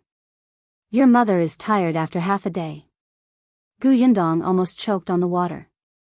No, she felt that it was better to stay away from them. She was afraid that she would be stuffed to death sooner or later if she were to eat dog food after every few words. Gu Yundong waved her hand and hurried out of the central room. Then, she saw Shui Rong and Tong Shuitao, who had returned. "Did you find out?" she asked as she walked up to them. Shui Rong nodded and lowered his voice. "Miss, you're right. Jiang Yongkang did go to town in a hurry to meet Madame Fang and her daughter." He recounted everything he had seen and heard along the way. Gu Yundong sneered. "So, they will come to Yongfu village tomorrow?" "Yes." "Sure, just in time." Gu Yundong could not understand what was wrong with Madame Fang and her daughter's brains. Why did they think that Jiang Yongkang could claim the Gu family? Their intelligence was indeed not presentable. Gu Yundong clicked her tongue. He turned around and realized that Gu Dajiang was standing behind him. "Father, did you hear everything?" "Yeah." "Then. Are you still going to Yunshu's school tomorrow?" "That can wait. I'll wait at home tomorrow and see what they want." Gu Yundong felt that her father's murderous aura was not as simple as he said, right? "Dad, don't tell me you really want to beat up Jiang Yongkang?" Gu Dajiang turned around and returned to his room. He didn't deny it. Did he really want to attack? Gu Yundong rubbed her forehead. As he wanted to find trouble with Jiang Yongkang, Gu Dajiang didn't mention going to school the next day. After Yunshu and Yuanzhi left, he waited at home. However, no one came. Gu Dajiang couldn't sit still, so he got up and left the Gu residence. This place was close to the foot of the mountain. In the past, there were not many people. Now that there was the Gu family workshop and 2 large green brick houses erected, it was like the landmark of the village. There were a lot of people. However, there was no one around at this time. At the thought of the green brick house, Gu Dajiang's gaze landed on another building not far away. She snorted coldly in her heart and was about to avert her gaze when the courtyard door suddenly opened. Chapter 538, The Wrong Person. Immediately after, a tall figure walked out. Gu Dajiang narrowed his eyes and looked over. He felt that this person was handsome, but his clothes were too eye-catching. This was Xiao Qingyuan. How could a farmer's boy dress up like this when he was walking around his village? Sure enough, with some money, he started to become arrogant and pretend to take himself seriously. Gu Dajiang snorted coldly. That person ran over excitedly and shouted happily, "Yundong, I heard that you're back." Gu Dajiang's face darkened. Not only was he dressed inappropriately, but he also looked unreliable. Why would his daughter fall for such a person? Gu Dajiang took a deep breath and stepped in front of him. Liu Wei was stunned for a moment. He looked at the completely unfamiliar man in front of him in surprise. He blinked and asked, "Uncle, who are you? Why are you blocking me?" "You're Xiao Qingyuan." Gu Dajiang felt that he had to confirm it first before deciding how he should treat him. Liu Wei was surprised. He wanted to shake his head subconsciously, but he quickly reacted. The man in front of him was very unfamiliar, but his eyes revealed strong hostility and contempt. Oh, where did this crappy old man come from? He actually dared to look down on his brother and wanted to harm him? Liu Wei snorted coldly, raised his chin slightly, and said very loyally, "So what if I am?" So what? Gu Dajiang really wanted to slap him. This person wasn't a good person. He took himself seriously just because he had some money. He was rude and arrogant. If Yundong married him in the future, wouldn't she be bullied to death? He glared at Liu Wei. "Hurry up and get lost." "Why? Who do you think you are? How dare you tell me to get lost?" Liu Wei was in disbelief. Where did this idiot come from? It was fine if he didn't know him, but he actually dared to chase him away on his territories? Liu Wei did not know that Gu Yundong's father had returned. He had heard from Yuanzhi that Gu Yundong had returned when he was buying canned food at Gus yesterday. He was too excited and did not hear the rest of the sentence, so he hurriedly planned to come over. After all, she had gone out for a while. When she came back, she would definitely bring a gift for her good friend. Liu Wei didn't feel embarrassed or guilty at all for taking the initiative to ask for a gift. This morning, he came to Yongfu village in a hurry. As usual, he went to the Xiao family first to look for Xiao Qingyuan, but he was not around. Liu Wei turned around and left the house. Then, he ran towards the Gu residence. However, he did not expect that there would be a door guardian at the entrance of the Gu residence. Moreover, it was a super unreasonable door guardian. His temper was rising. "Do you know what price the person who told me to scram last time paid? Let me tell you, the grass on his grave is already as tall as you. If you know what's good for you, quickly move aside. Otherwise, do you believe that it'll break your legs?" Seriously, where did this lunatic come to the Gu family to behave atrociously? Gu Dajiang was so angry that he almost fell backward. He took 2 steps forward and pushed him impatiently in the direction of the Xiao family. "Just get lost.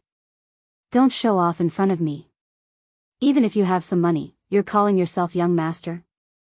Let me tell you, this is forgetting your roots.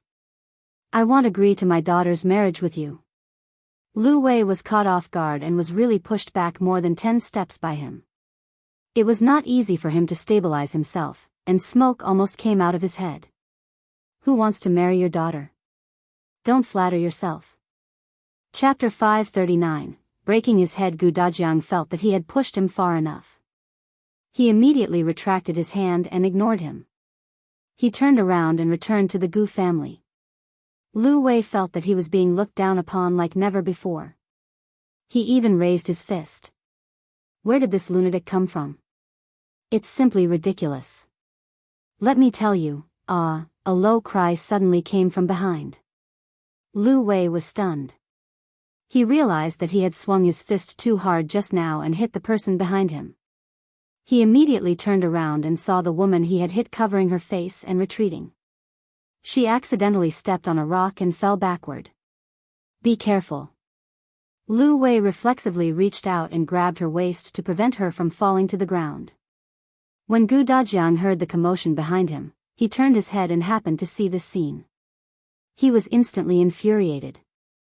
It was fine if he was unreliable and rude, but now that he was clearly engaged to Yundong, he was still hugging another woman. What was wrong with him? Dajiang looked around. He wanted to find a stick to smash his head.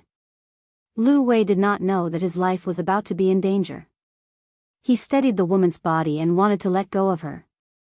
Unexpectedly, the other party grabbed his clothes tightly with a frightened expression. Liu Wei, young Master Liu, thank you. The woman's voice was like a mosquito's, with a trace of shock. Liu Wei trembled unconsciously and hurriedly let go of her. The woman looked up. Only then did he feel that she looked familiar. It was just that, he couldn't remember where he had seen her before. But he apologized anyway. I hit you just now. I'm sorry. It's not young Master Liu's fault. I stood behind young Master Liu rashly. I just wanted to greet young Master Liu. I didn't expect this to happen. Liu Wei frowned. If you want to greet me, so be it. Why were you standing behind me pretending to be a ghost? However, it was good that the other party was fine. He took 2 steps back and was about to leave when another woman walked out.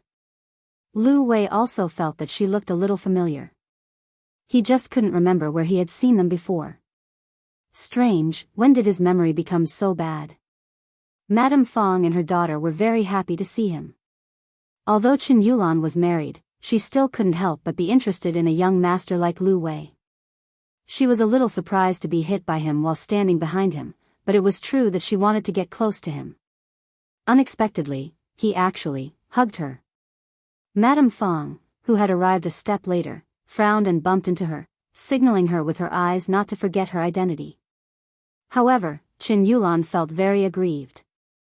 She had known young Master Liu for a long time and had interacted with him before she got married. Young Master Liu had a good impression of her and his attitude was very good. At that time, as long as she worked hard, she might be able to become the young madam of the Liu family. Unfortunately, Madame Fang disagreed. Liu Wei didn't know what Xiulan was thinking. Otherwise, he would have vomited blood. Shui Rong heard the commotion outside the door. When he saw Liu Wei acting like a rich second-generation heir and heard him admit that he was Xiao Qingyuan, he had a bad feeling. He quickly ran in to tell Yundong. Thus, when Yundong came out, she saw that her father had finally found a stick. He walked angrily towards Liu Wei and raised his hand, wanting to beat him up. Yundong gasped and hurriedly shouted, "Father, stop." Chapter 540, He can bend and stretch with a thick skin. Dajiang's raised hand paused. Liu Wei suddenly turned around and saw the stick that was inches away. He immediately screamed and jumped to the side.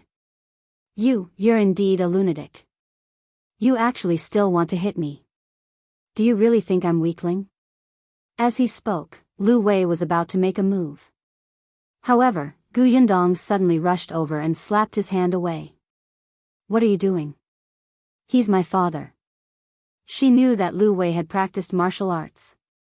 Although he only had amateur martial arts skills, it was more than enough to deal with the weak Dajiang. Liu Wei almost fell to the ground. When he stabilized himself, his eyes widened in shock. His fingers trembled fiercely, and he looked like he was about to go crazy. What did you say? This lunatic is your father? Liu Wei, what did you say? Liu Wei suddenly took a step back, but he still looked incredulous. On the other hand, Dajiang snorted and said to Yundong, I knew it. He's unreliable. You shouldn't marry a man like him. You were indeed lying to me about his advantages of maturity and stability. How is he reliable? As he spoke, he turned to look at Liu Wei. Xiao Qingyuan, if you want to marry my daughter, do it in your next life. Gu Yundong was speechless. What happened? Liu Wei was speechless. Wait. Did he do something wrong to hurt his brother again? Fortunately, Gu Yundong was quick-witted and immediately reacted. She did not know whether to laugh or cry. Father, he's not Xiao Qingyuan. What? But he said he was. He glared at Liu Wei with a look that said, I dare you to deny it. This time, Liu Wei's brain finally functioned normally. He immediately took a step back and bowed 90 degrees to Gu Dajiang. He said sincerely, Uncle, I was wrong. I failed to recognize you and didn't speak properly. I'm worse than a beast. If you want to hit or scold me, just do it. Please teach me seriously so that I won't make the same mistake again. Gu Dajiang was speechless. What kind of people had he met recently? Could it be that everyone who was related to Xiao Qingyuan had such a thick skin? The corners of Gu Yundong's mouth twitched. Liu Wei's cultivation level had increased by another level. It seemed that in the past few months when she was not around, he had really improved. Looking at Gu Dajiang's furious expression, she finally touched her forehead and said in a low voice, Father, this is Liu Wei, the young master of the Liu family. Gu Dajiang was stunned. Of course, he had heard of Liu Wei. When Gu Yundong mentioned this friend, she sounded very happy and comfortable. It was said that he was an outgoing young master who did not put on any airs. Old Master Liu had also taught Yundong a lot of business matters. Second young Master Liu was also Yuanzhi's classmate. For their sake, Gu Dajiang had a good impression of Liu Wei.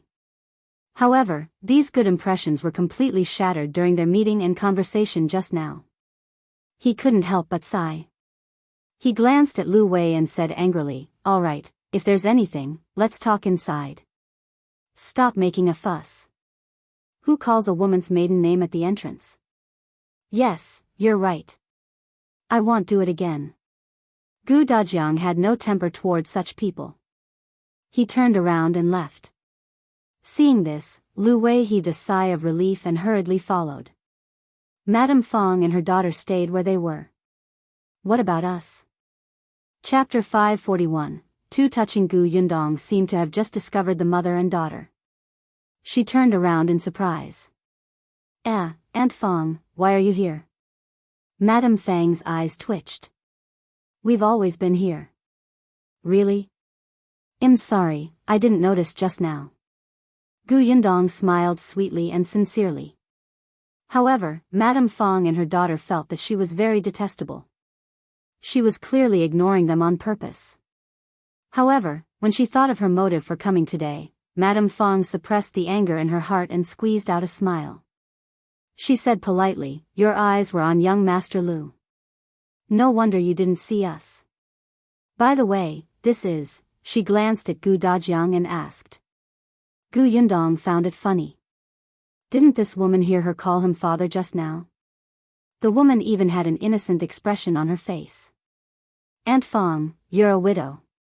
Isn't it inappropriate for you to ask about a man's identity? Madame Fang was speechless. She really hated Gu Yundong. Xiulan awkwardly changed the topic. Mother, you're too much. Didn't Yundong call him father just now?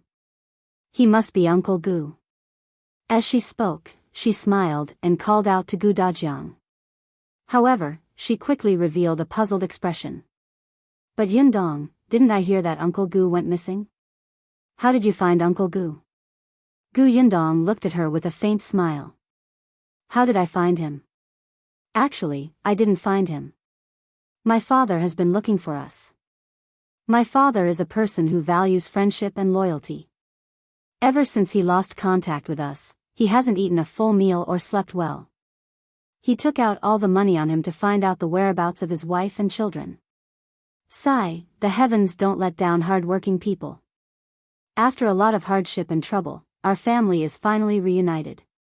Xiulan's face was twisted. It was as if she didn't say anything. Liu Wei wiped the corners of his eyes. It's so touching. Gu Yundong? Gu Dajiang was speechless. Madame Fang and her daughter were even more speechless. Although the truth was quite touching, Gu Yundong's exaggerated expression and prolonged voice made it sound like she was reciting a book. Gu Yundong could not be bothered with Liu Wei's abundant feelings.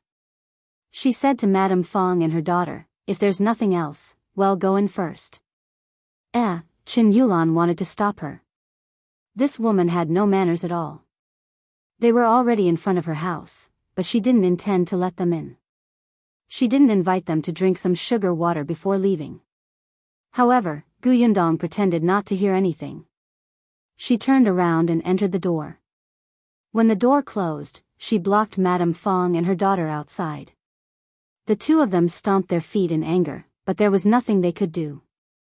They could only glare angrily at the door and turn around to leave. That Gu Dajiang is somewhat similar to Gu Yunshu. Could he really be Gu Yundong's biological father? As Xiulan walked back, she knitted her brows and murmured, how could it be so coincidental? Did they really find him? Mother, what should we do next?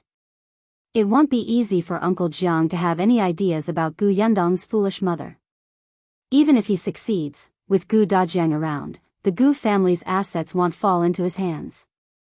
At most, Gu Dajiang will divorce Madame Yang and let her marry into the Jiang family. At the thought of this, Xiulan felt very depressed.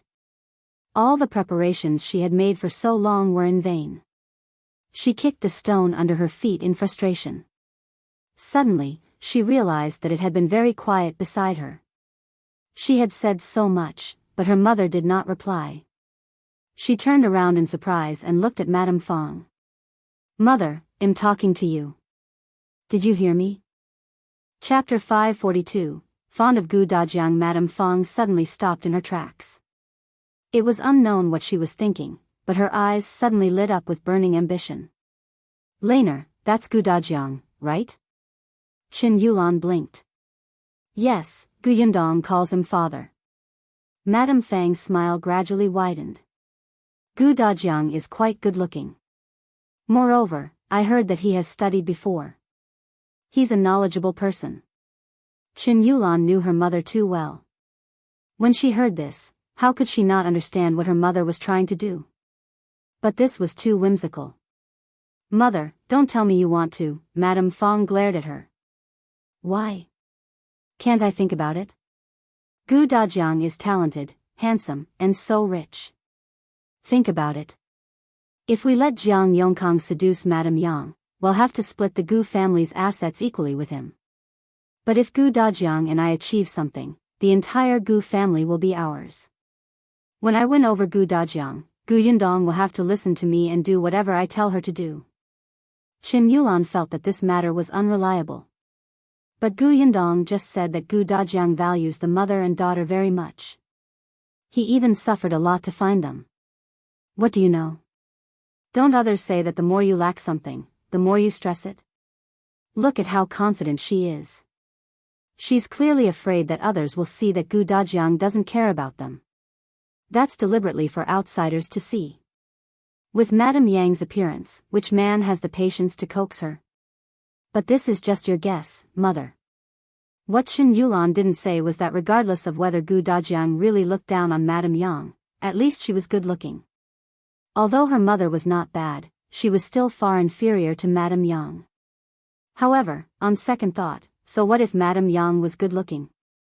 She was a fool who did not even understand the relationship between a man and a woman.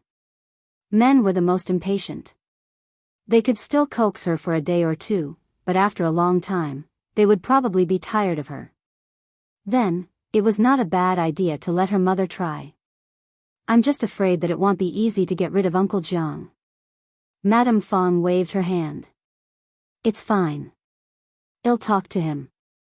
Xiulan did not say anything else. The two of them returned to Chen Liang's house with their own thoughts. Now that Madame Fang's courtyard had been rented to Jiang Yongkang, they naturally had to stay at Chen Liang's house. Not only the two of them, but Xiulan's husband, Wu Chong, was also present. He was talking to Chen Liang and the others. The Wu family also opened a small shop in town. In the beginning, Wu Chong and Xiulan were engaged because of Chen Jincai. After all, at that time, Chen Jincai was still a small manager in the workshop in town. Although there were few people he was in charge of, he still had a little power in his hands. For example, the goods his shop had to buy were partly decided by him in terms of price and time.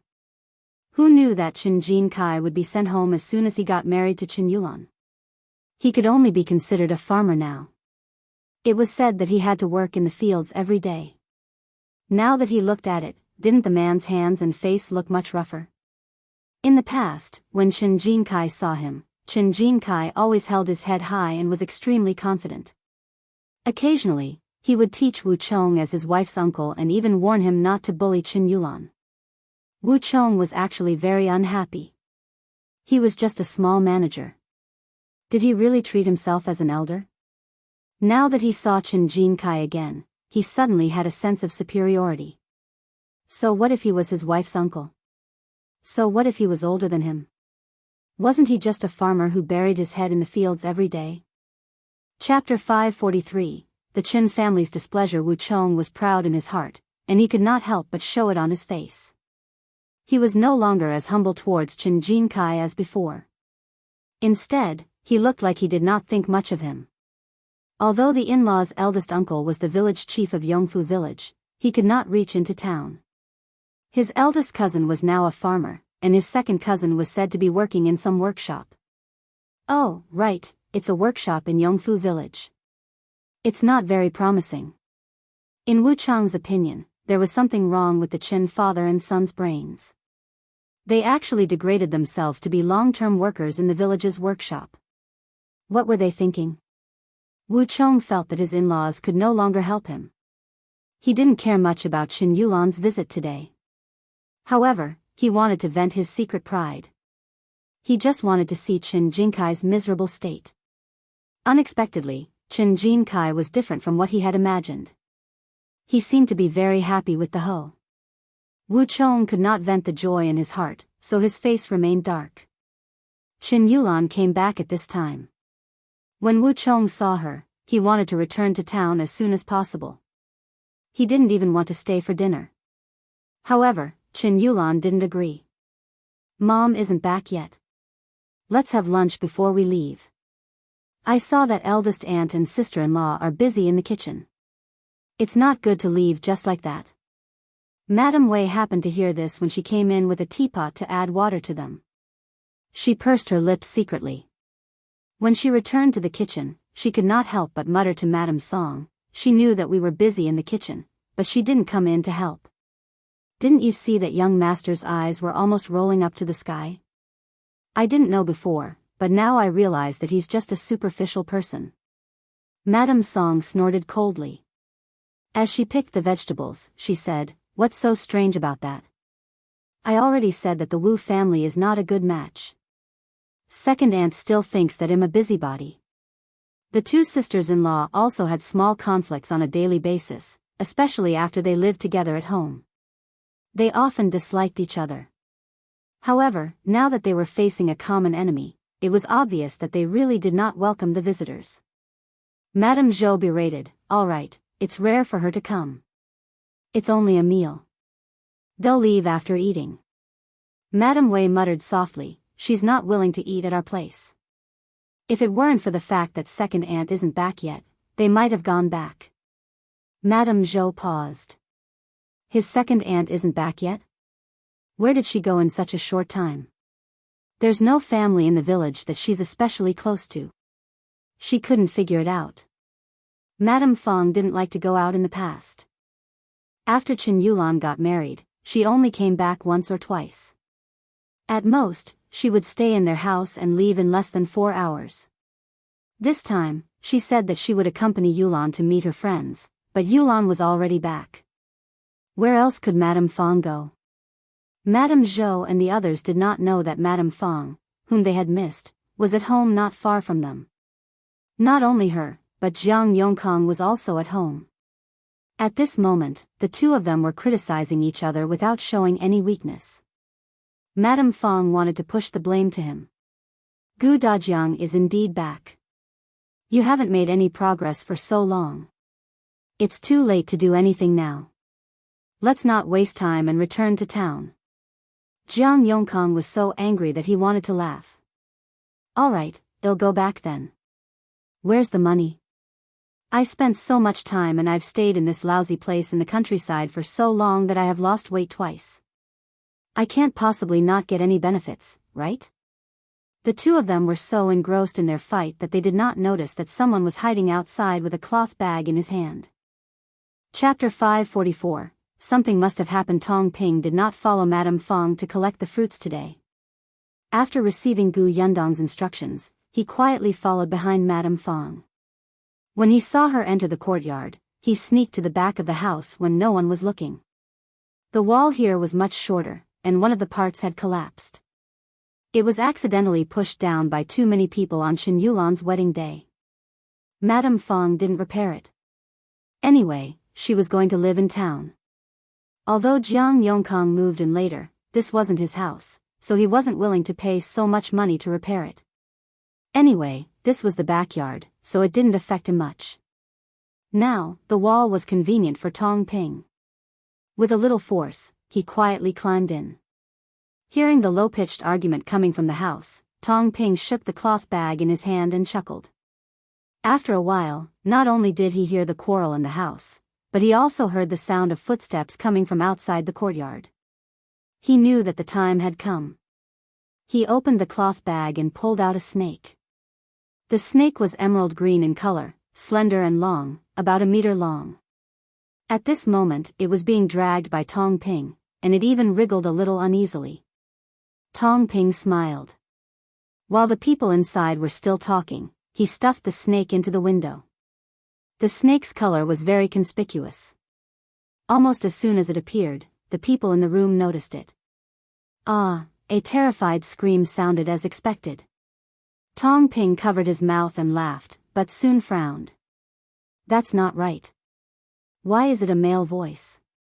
He secretly looked inside and his mouth twitched.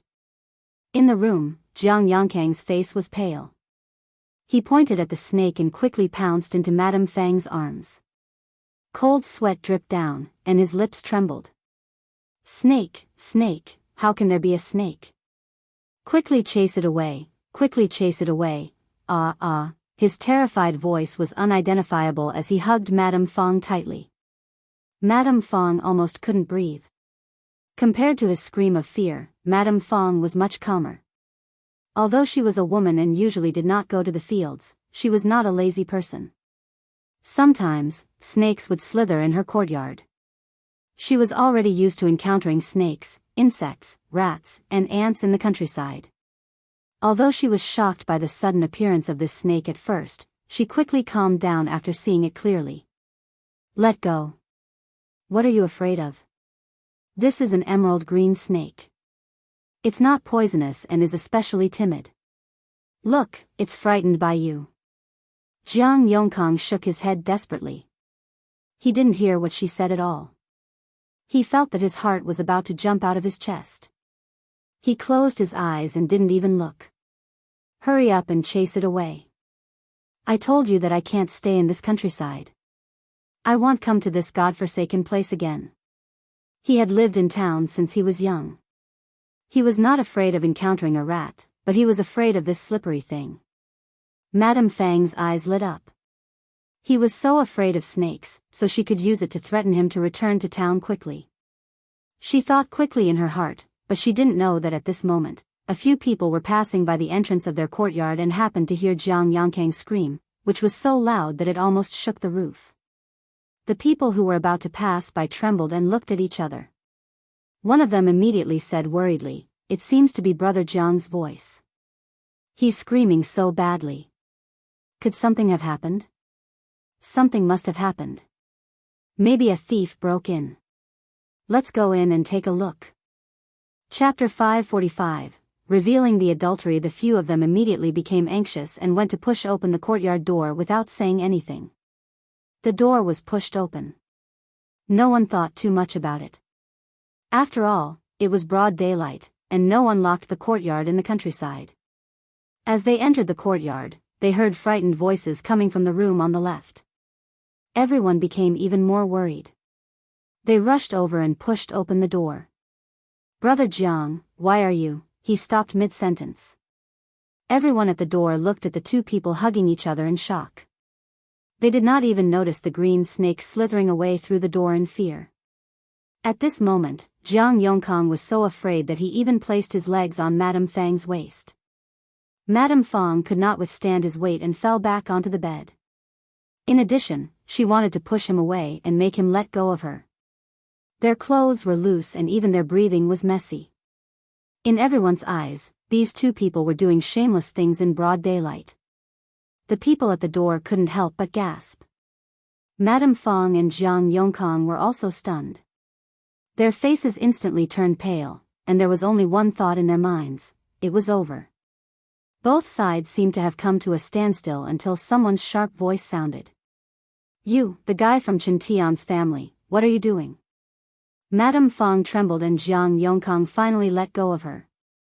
Hearing this question, he hurriedly explained, "You've misunderstood. There's nothing between me and sister-in-law Chen. Just now, a snake came in. I was afraid, so I lost control." "Oh, who would believe that?" Soon, a mocking voice sounded. "A snake? Where is the snake? Why didn't we see it? Besides, even if there is a snake, it's a fact that you're in the same room. Could it be that the snake chased you into the room together?" Jiang Yongkang was speechless for a moment. He explained awkwardly, "We have something to discuss, so, what important matter do you have to discuss in the room alone? Tell us." "Huh, what else can it be? A man and a woman in the same room.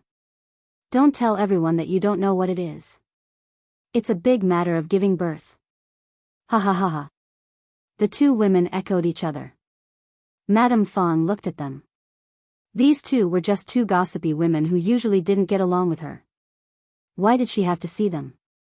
What should he say? How should he explain? Madame Fang's mind went blank for a moment, not knowing what to do. Jiang Yongkang was also so anxious that his head was covered in sweat.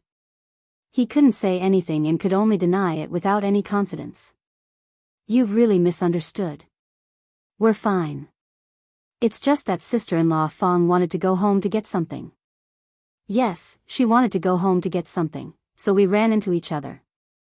Later, we encountered a snake, so we became like this out of fear." However, this explanation was not convincing at all. She came back to get something? Why did she come over personally? I heard that her son-in-law came over today. She knew that there was a man living at her home, so she should let her son-in-law come over to get it. I think it's clearly the two of you meeting here privately, right? I couldn't tell, Madame Fang. Everyone thought that you had kept your chastity for your Chen Tian for so many years. I didn't expect you to have a lover long ago. No wonder Jiang Yongkang stayed at Madame Fang's house when there were so many choices. It turns out that he knew her long ago. Madame Fang's ears were buzzing and she felt a little lightheaded. She subconsciously wanted to tell the truth. No, we didn't. We were just discussing how to. Chapter 546, discussing the marriage. Before she could finish speaking, a raised voice suddenly came from outside. "Mother, what's going on?" The people by the door turned around and saw Chen Liang walking over with a dark expression. It was unknown who went to call him. Looking at Chen Liang's expression, he probably knew the gist of the matter. She was not the only one who came. The Chen family had also come. Madame Zhou felt that she had lost all her face, but this person was her sister-in-law. She could only take a few steps forward and pull Madame Fang to the side to keep a distance from Jiang Yongkang. At the same time, she tugged at her slightly torn clothes. Xiulan ran to Madame Fang's side, patted her back, and comforted her in a low voice. Madame Zhou stood to the side, unwilling to get involved with her. Chen Liang's heavy gaze landed on Jiang Yongkang. What exactly happened? Jiang Yongkang thought that since Chen Liang was Madame Fang's eldest uncle, he should be on her side, so he quickly told him the excuse he had just said. However, just as he finished speaking, someone sneered. Naturally, Chen Liang did not believe it. His expression darkened even more. His sharp gaze landed on Madame Fang. "What did you come back for?" Madame Fang stiffened and opened her mouth, unable to speak for a long time. She did not leave anything in the courtyard at all. When she moved to town, she packed everything and left. Where could she find something? She searched her clothes. Other than a handkerchief and a little silver, there was nothing else. Could it be that she would come back to find these two things? Not to mention that others did not believe her, even she did not believe it herself. However, Chen Liang had completely lost his patience. He suddenly shouted, "Speak!" Madame Fang was shocked and her mind started to be in a mess again. She opened her mouth and said, I didn't. We have something to discuss. Jiang Yongkang almost died from her stupidity. He had finally found an excuse, so she should have continued the story. Then, she would casually say that the things she wanted to take were gone for some reason. Could it be that Chen Liang, the eldest uncle, really dared to take his sister-in-law to the pond? Chen Liang's voice became even colder. Discuss what? We discussed. Before Madame Fang could finish, Xiulan, who was hugging her, whispered in her ear, "Mother, admit your relationship with Uncle Jiang." Madame Fang looked at her in shock, but Xiulan was a little anxious. Are you really going to say that you're plotting against the Gu family? It's hard to say if others will believe it, but Gu Yundong will definitely settle scores with us. The Gu family is rich now, and young Master Lu is backing them up. They can crush us like ants. We can't have anything to do with them. Most importantly, if the Gu family's matter was brought up, she would definitely be implicated. At that time, everyone would know that she was vicious. How could the Wu family tolerate her? But Madame Fang was still hesitating. How could she admit to having a relationship with Jiang Yongkang? If she admitted it, what would happen to her in the future? However, Xiulan couldn't care less. Seeing that she didn't say anything for a long time, she simply said, "My mother was indeed talking to Uncle Jiang. They were discussing their marriage." Madame Fang was stunned, and so was Jiang Yongkang. Chen Liang and the Chen family were also stunned. The surrounding villagers widened their eyes in shock. Discuss the marriage? Madame Fang wanted to deny it, but Xiulan grabbed her hand. She still said before Madame Fang could, "Yes, uncle. This was my idea." Chapter 547. Her good daughter Chen Liang frowned and turned to look at Xiulan. The latter looked calm and said slowly, "I'm already married. Now, my life is blissful and my family is happy.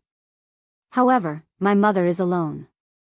She stays in the courtyard in town and doesn't even have anyone to talk to. My heart aches for her." "Uncle, you said before that as long as she meets a suitable person, you won't object to my mother remarrying, right?" Chen Liang nodded. He was not an unreasonable person. His second brother had died early, and Madame Fang was still young. If she found someone to live with, she would have someone to rely on in the future. Xiulan sighed and said, "Uncle, you know that my mother is doing this for me. All these years, she has been gritting her teeth and holding on to this family. She has never mentioned marrying again, for fear of making me suffer. But now that I'm married, it's time for her to let go. I advised her to find another partner and live with him in the future. When she grows old, she will have someone to take care of her. Previously, when I got to know Uncle Jiang, I thought that he was a good person and someone to rely on. His family is in town, so it's convenient for her to see my mother. That's why I advised my mother to consider it. My mother thinks that she's already so old. There's no need to make such a big deal out of it. She wanted to discuss it with Uncle Jiang first. If they don't have any objections, then the two families can gather at a table for a meal and get to know each other. No one expected that they would meet a snake just after talking for a while. It's such a coincidence. Now that the imperial court was encouraging widows to remarry, it was not shameful for Madame Fang to find another man to live with. Xiulan's words made people feel that she was quite sensible and filial. Of course, there were also people who remained suspicious. But so what if they suspected? The two of them were indeed together, so there would only be two outcomes. One was that they got married, and the other was that they were captured and sunk in the pond. Chen Liang was the village chief and Madame Fang's eldest son-in-law. He would definitely not take her to the pond. Besides, there was no such rule in their village. They said that it was a punishment like sinking into a pond or burning to death. They were just scaring people. If they really killed someone like this, they would have nightmares at night. On the other hand, Jiang Yongkang and Madame Fang were a little stunned. Of course, Jiang Yongkang didn't want to marry Madame Fang. He didn't have a good impression of her. However, Xiulan glared at him. She gritted her teeth and said in a low voice, "If you want to die, just deny it. Then, tell them about the Gu family and see if they will kill you." Jiang Yongkang shuddered and fell silent. Madame Fang felt her entire body turn cold as she looked at her daughter in disbelief. She actually wanted to push her mother to Jiang Yongkang? Did she want her mother to be with this man? Was she crazy? However, Xiulan said in a low voice, "Mother, let's get over this matter first." Madame Fang opened her mouth, wanting to say something, but she was speechless. Liang secretly heaved a sigh of relief. Regardless of whether the other villagers present believed it or not, this explanation was still reasonable. He looked at Madame Fang and then at Jiang Yongkang before saying, "I really don't mind sister-in-law marrying again. Since things have developed to this point, let's sit down and discuss it." The villagers were still discussing. No matter what, they looked at Madame Fang with disdain. The image of a chaste woman that Madame Fang had maintained in the village for so many years was completely shattered. Seeing that he had heard enough, Tong Ping quietly climbed over the broken wall and ran back to the Gu residence. Chapter 548, Fatal Hidden Danger at the Gu residence. Liu Wei had not left yet. He seemed to be very interested in Gu Dajiang. He followed behind him and chattered non-stop, asking many questions. Gu Yundong only felt that his ears were buzzing with the guy's voice. She stayed for a while before leaving. At first, Gu Dajiang was interested. He felt that this young man was extroverted and quite enthusiastic. He was knowledgeable and could pick up any topic. But not long after, Gu Dajiang's face was filled with disdain. Gu Dajiang didn't want to talk to him. He just wanted to be alone with Lu Nyang. This person was simply too blind. He wouldn't feel embarrassed even if he was squeezed in the middle as a shiny third wheel. No wonder he hadn't gotten a wife yet. When Tong Ping returned, he could still hear Lu Wei's exaggerated laughter. He trembled slightly and hurried to report the situation to Gu Yundong. Jiang Yongkang and Madame Fang were caught red-handed. According to misinstructions, Zhao Dafa led those women who didn't get along with Madame Fang to pass by her courtyard. They heard Jiang Yongkang's cry and rushed in. The two people in the house happened to be hugging each other. Gu Yundong nodded as she listened. When she heard this, she was slightly stunned. Jiang Yongkang's cry? Tong Ping coughed lightly, and the expression on his face could not be controlled. Yes, Madame Fang has lived here since she was young. She could tell at a glance that the snake was not poisonous. Jiang Yongkang was so frightened that his face turned pale and he jumped onto Madame Fang. Gu Yundong was speechless. Jump onto her? She held back her jaw, which was about to fall, and let Tong Ping continue. After hearing that, she couldn't help but sneer. Xiulan is really her mother's good daughter. In order to clear her name, she directly made her mother and Jiang Yongkang a couple. That was why Tong Ping was dissatisfied. So we only took care of those two. Xiulan escaped just like that. I think all the bad ideas came from her. She's the culprit.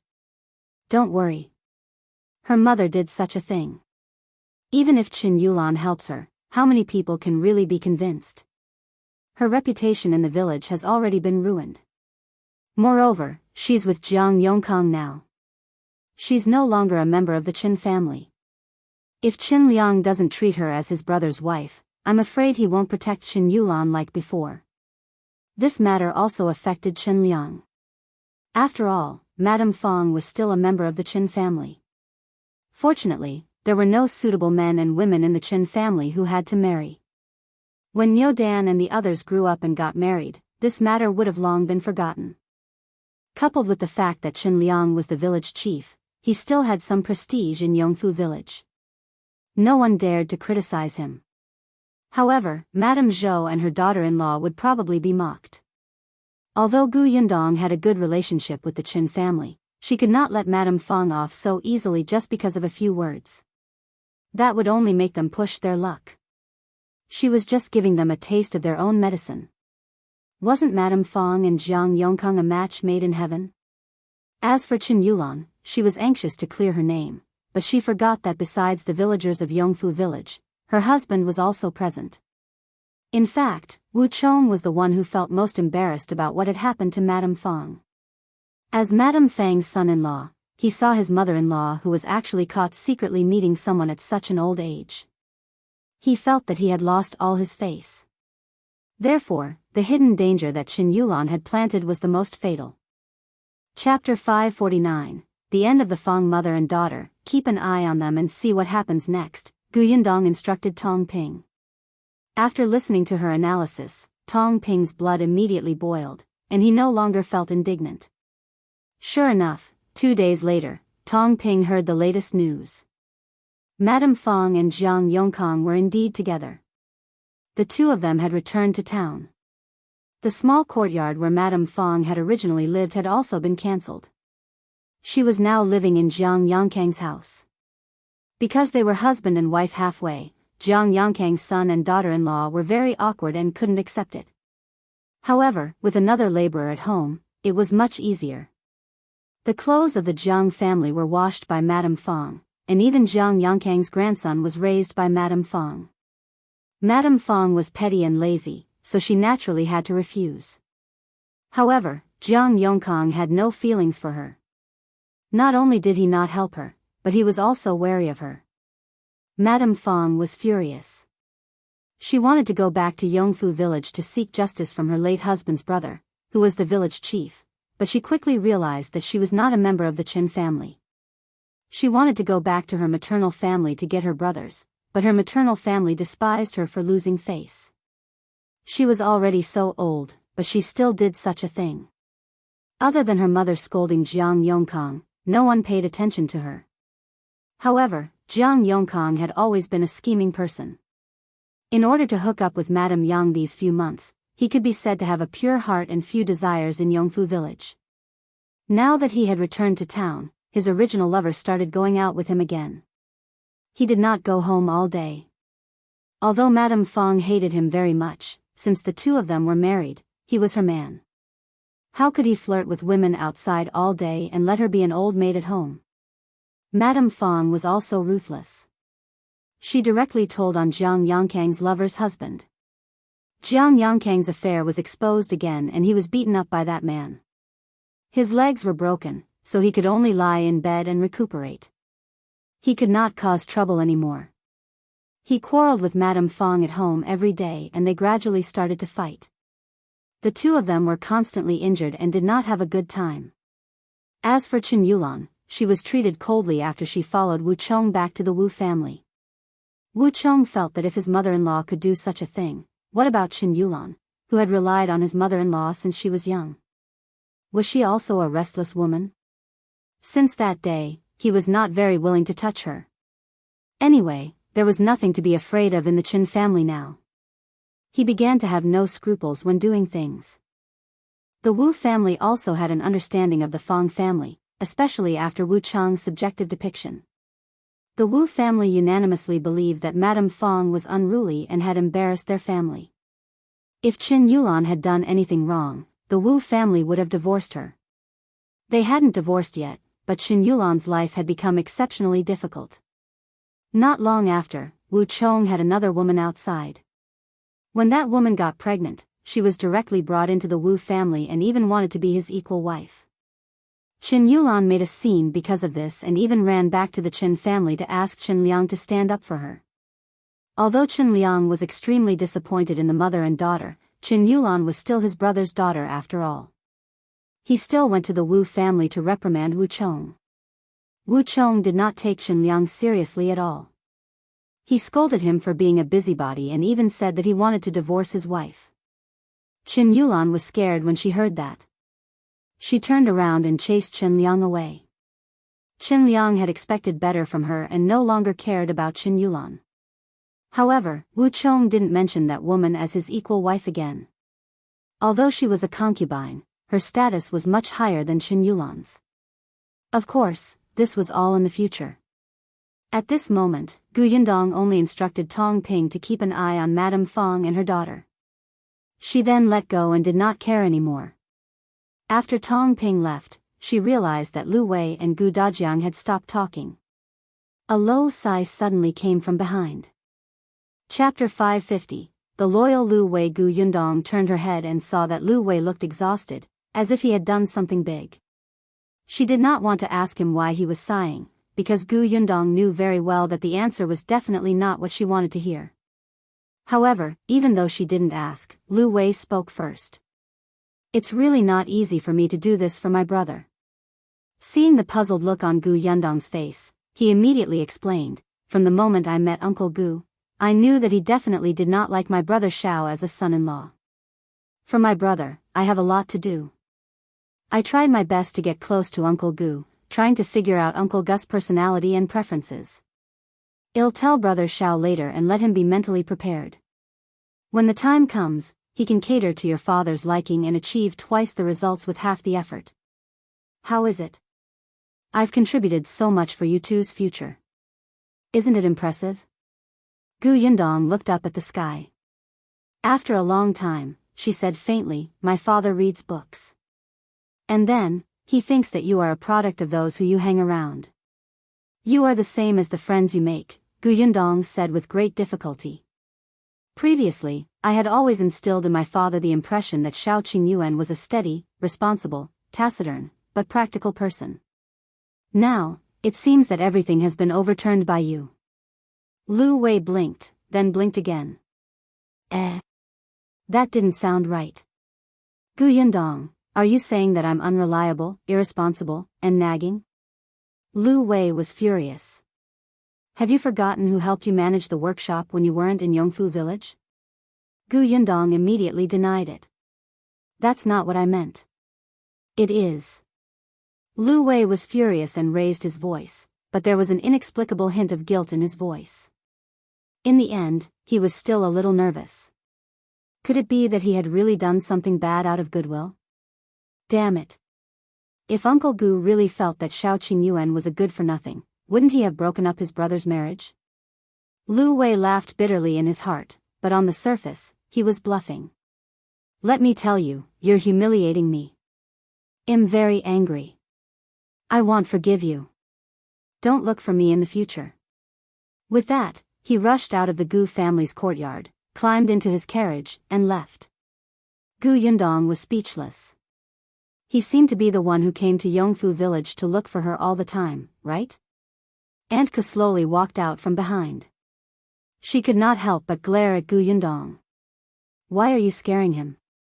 Auntie seems to like Liu Wei. It can't be helped. After interacting with a black-hearted glutinous rice ball like you for a long time, his sincerity is commendable. Gu Yundong laughed. Did she treat him as a child like Yunshu and Yunka? She wanted Auntie to wake up. After all, he was the eldest young master of the Liu family. Although he was a little silly, it was impossible to say that he was not shrewd at all. At the very least, he was a drama queen. However, when she looked up, she realized that Auntie's expression was solemn and reluctant. Gu Yundong's heart skipped a beat and her voice softened. Aunt, what's wrong? Is there something on your mind? Or did something happen? Tell me. As long as I can do it, I will definitely do it. Auntie sighed slightly. She looked at Gu Yundong, who seemed to want to say something but hesitated. It seemed that there were some words that she had been hiding in her heart for a long time. Now that she wanted to say it, she actually did not know where to start. Aunt, you. Chapter 551, Auntie Ku is leaving Yundong. Auntie Ku interrupted her. I'm very happy to hear you say that. It's not in vain that I've treated you sincerely. Gu Yundong frowned and heard her continue, but I should go. Go? What do you mean? Back then, I stayed in the Gu family because you wanted to go out to look for your father and Imperial Physician Song. I was worried about Yunshu and Yunka, so I stayed in the Gu family to take care of them. Your father has been found, and you can also contact Imperial Physician Song. In the future, you don't have to worry about the two children when you go out. Naturally, I should go home. Gu Yundong was caught off guard. She really did not expect Aunt Ku to say goodbye. Why should you go back? Aunt, you're alone at home. Yunshu and Kiki are here to accompany you. Besides, we've long treated you as family and plan to support you in your old age. I know. Aunt Kes' expression softened. These days, she had also treated these children as family. Although I can't bear to, Yundong, I should go back. Aunt Kes' expression was serious and her eyes were stubborn. The Gu family did not treat her as an outsider, but she had a family after all. She also had relatives. Putting everything else aside, just the fact that she still had Nyet Song, her nephew, to support her in her old age meant that the Nye family would definitely bring her back without a word. If she stayed in the Gu family and let the completely unrelated Gu Yundong take care of her in her old age, what would that count for? The Nye family would be criticized. Moreover, it was also very awkward for her to continue living in the Gu family. Gu Yundong was silent. She lowered her head slightly, as if she did not want to talk to Aunt Ku. She seemed to be throwing a tantrum. Aunt Ku wanted to laugh. You're actually so childish. Alright, I know how you feel. It's not like we can't see each other in the future. The prefectural city isn't far from here. When I miss you guys, I can just come over again. My body is very strong. It won't be a problem for me to travel back and forth. Gu Yundong pursed her lips and did not want to speak. After a long time, she wiped her face. Alright, since you've made up your mind, I'll respect your choice. However, I won't care about Kiki and Yunshu. Aunt, go convince them yourself. She was indeed black-hearted. Aunt Ku had thought that she was a little cute just now, but she immediately revealed her true colors.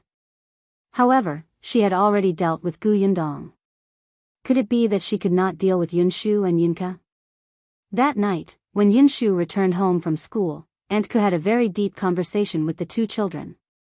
Of course, the two of them couldn't bear to part with her, especially Kiki. She was crying so hard that her face was smudged. The young lady was the person who interacted with Aunt Ku the most. When Gu Yundong left Yongfu village, it was Aunt Ku who took care of her. After interacting for a long time, they developed feelings for each other and were used to it. When she suddenly wanted to leave, the young lady burst into tears. Aunt Ku comforted her for a long time before she nodded obediently with tears in her eyes. She stayed in her arms for the entire night and refused to leave. Aunt Ku was helpless and happy. She hugged the little girl's soft body and said to Gu Yundong, "Tomorrow. I'll leave tomorrow morning." Gu Yundong was expressionless. "Not tomorrow. My father still has to go to Yenshu's school tomorrow. The carriage is unavailable." Gu Dajiang, who had been watching from the beginning to the end, immediately nodded solemnly. Yes, yes. I have to visit Yenshu's master. After tomorrow, Yunshu and the others will be on leave. I can't delay any longer. Otherwise, old master will think that our family is insincere. Old master? Chapter 552, Where's the old master? Gu Yundong felt that his father had misunderstood something, but she could not be bothered to clarify it now. She only said to Aunt Ku, "Yes, that's what happened." Aunt Ku held her forehead. The Gu family had 3 carriages. Could it be that they could not spare one? Even if it was an excuse, they should find an acceptable one, right? However, the little girl in her arms hugged her neck tightly. Her soft voice was simply irresistible. "Aunt, can you leave a few days later? Kiki's heart aches." Okay. Aunt Ku quickly agreed. "A few days later is fine. Forget it." It was quite sudden to bring this up, so it was good to give each other some time. The matter was settled, but the matter of Gu Dajiang visiting Yunshu and Yuanzhi's teacher could not be delayed. As the father, it was his responsibility. The next day, Gu Dajiang took a few cans and placed them in the carriage. In the end, he asked Yunshu worriedly, "Are you sure that your teacher really likes this?" Gu Yunshu nodded affirmatively. "I do. I once saw him eat a full jar and still want to eat more." Gu Dajiang couldn't help but frown. Was it not good for an old man to eat such sweet food? However, since both Yundong and Yunshu said so, it must be true.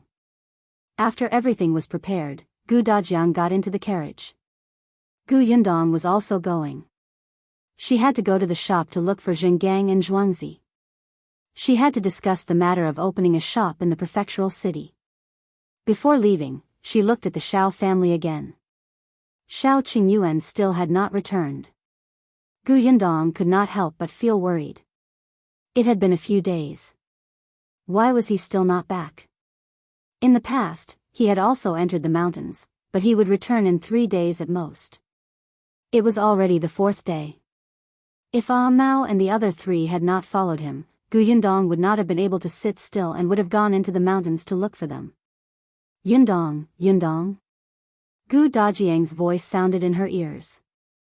Gu Yundong suddenly came back to her senses and realized that the carriage had arrived at the county city. Gu Dajiang looked at her worriedly. "Do you want to go to school with me first, or go straight to the shop?"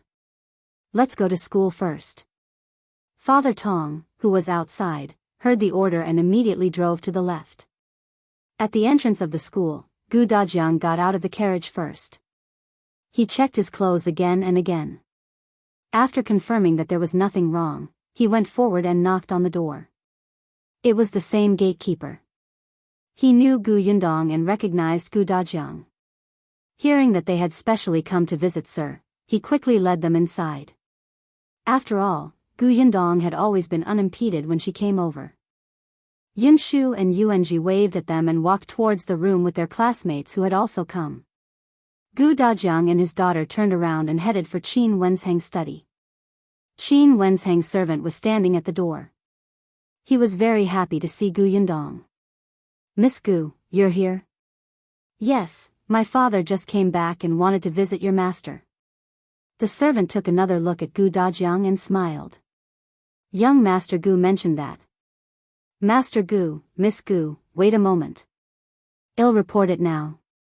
After saying that, he entered the study. After a while, there was a rustling sound. Soon, Qin Wenjing came out. "Master Gu, I've heard a lot about you. We've finally met." Qin Wenjing stepped forward and laughed, cupping his hands slightly. Gu Dajiang was speechless. Who was this? Chapter 553, Don't Chase Celebrities.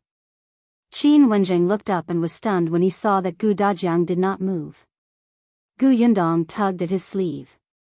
Gu Dajiang suddenly came back to his senses and hurriedly cupped his hands in greeting. Then, he said, "Please inform your master that Gu Dajiang has come to visit." Qin Wenjing, Gu Yundong was speechless.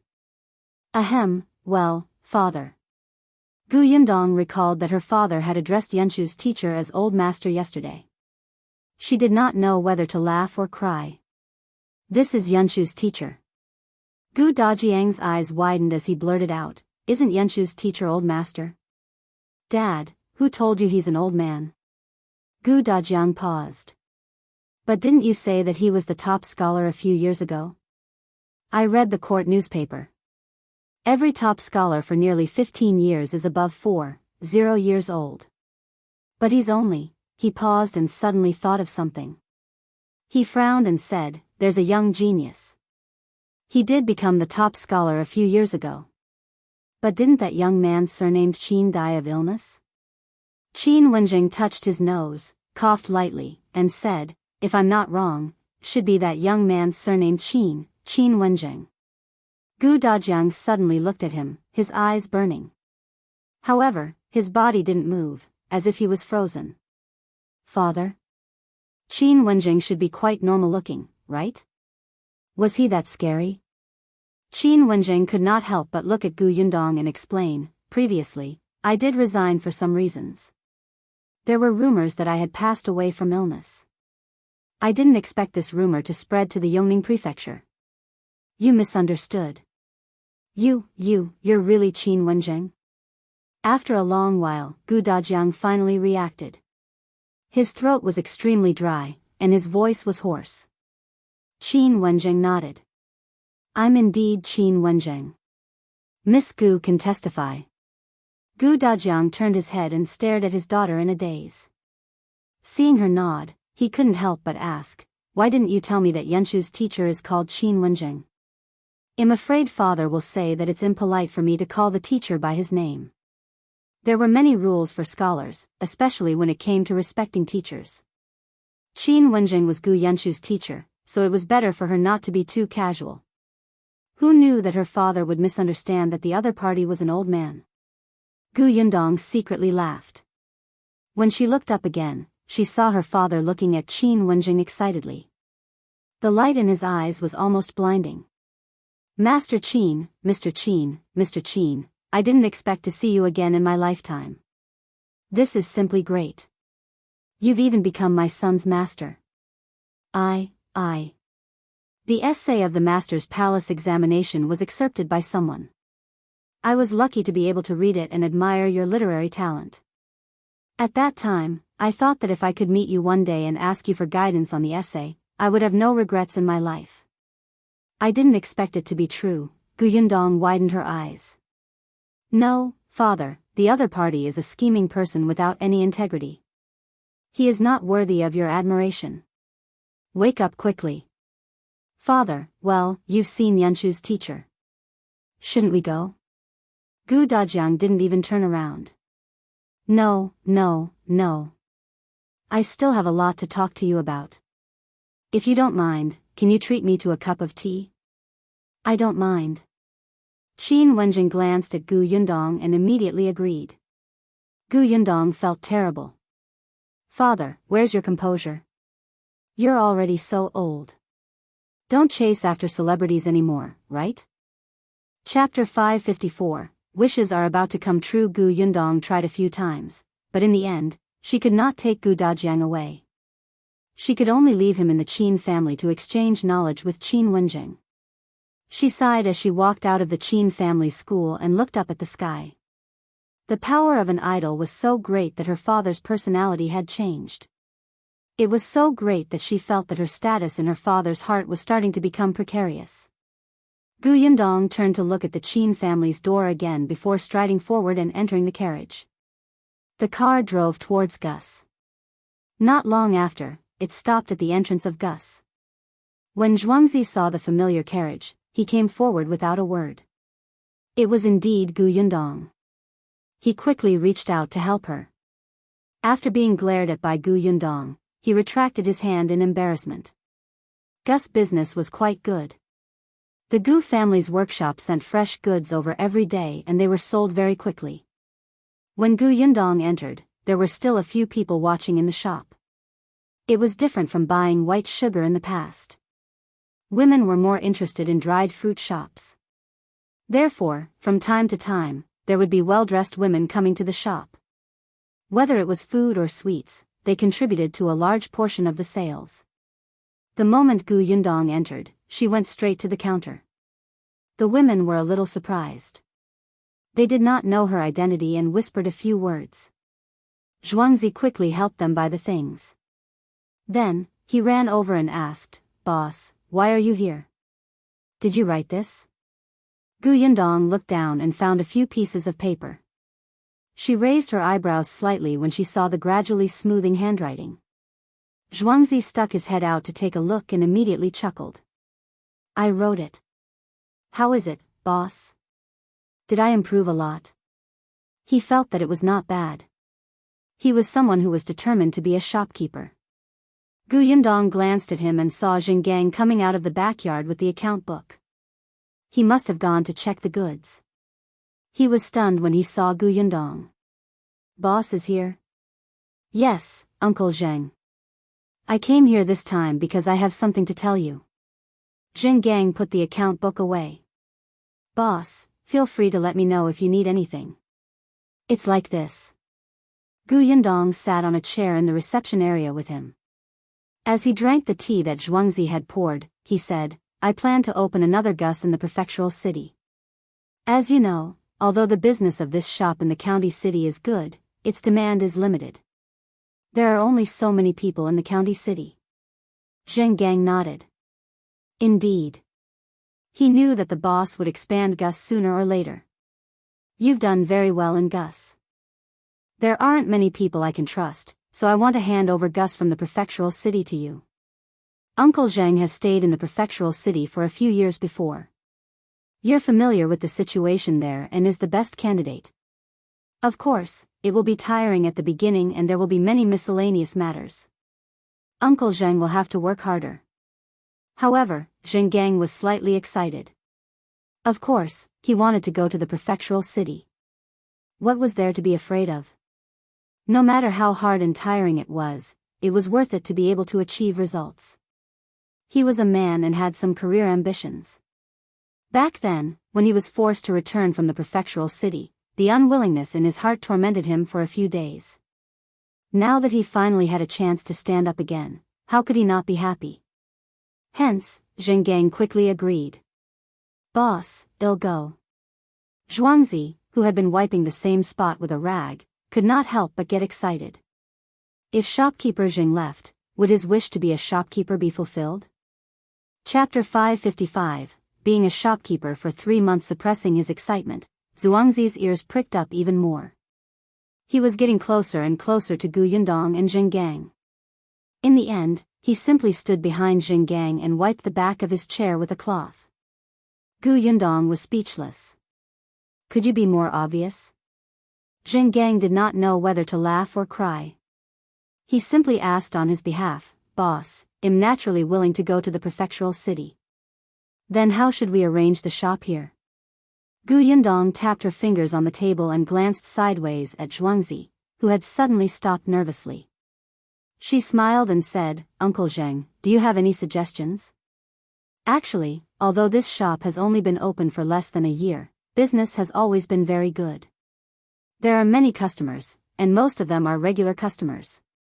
Therefore, it's better to use a familiar person to be the shopkeeper.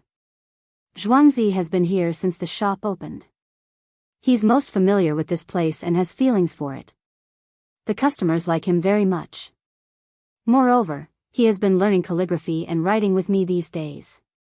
He has become more and more mature and steady. He's the most suitable person. Yuanzhi looked at Zheng Gang in a daze. The man's words moved him so much that his eyes turned red.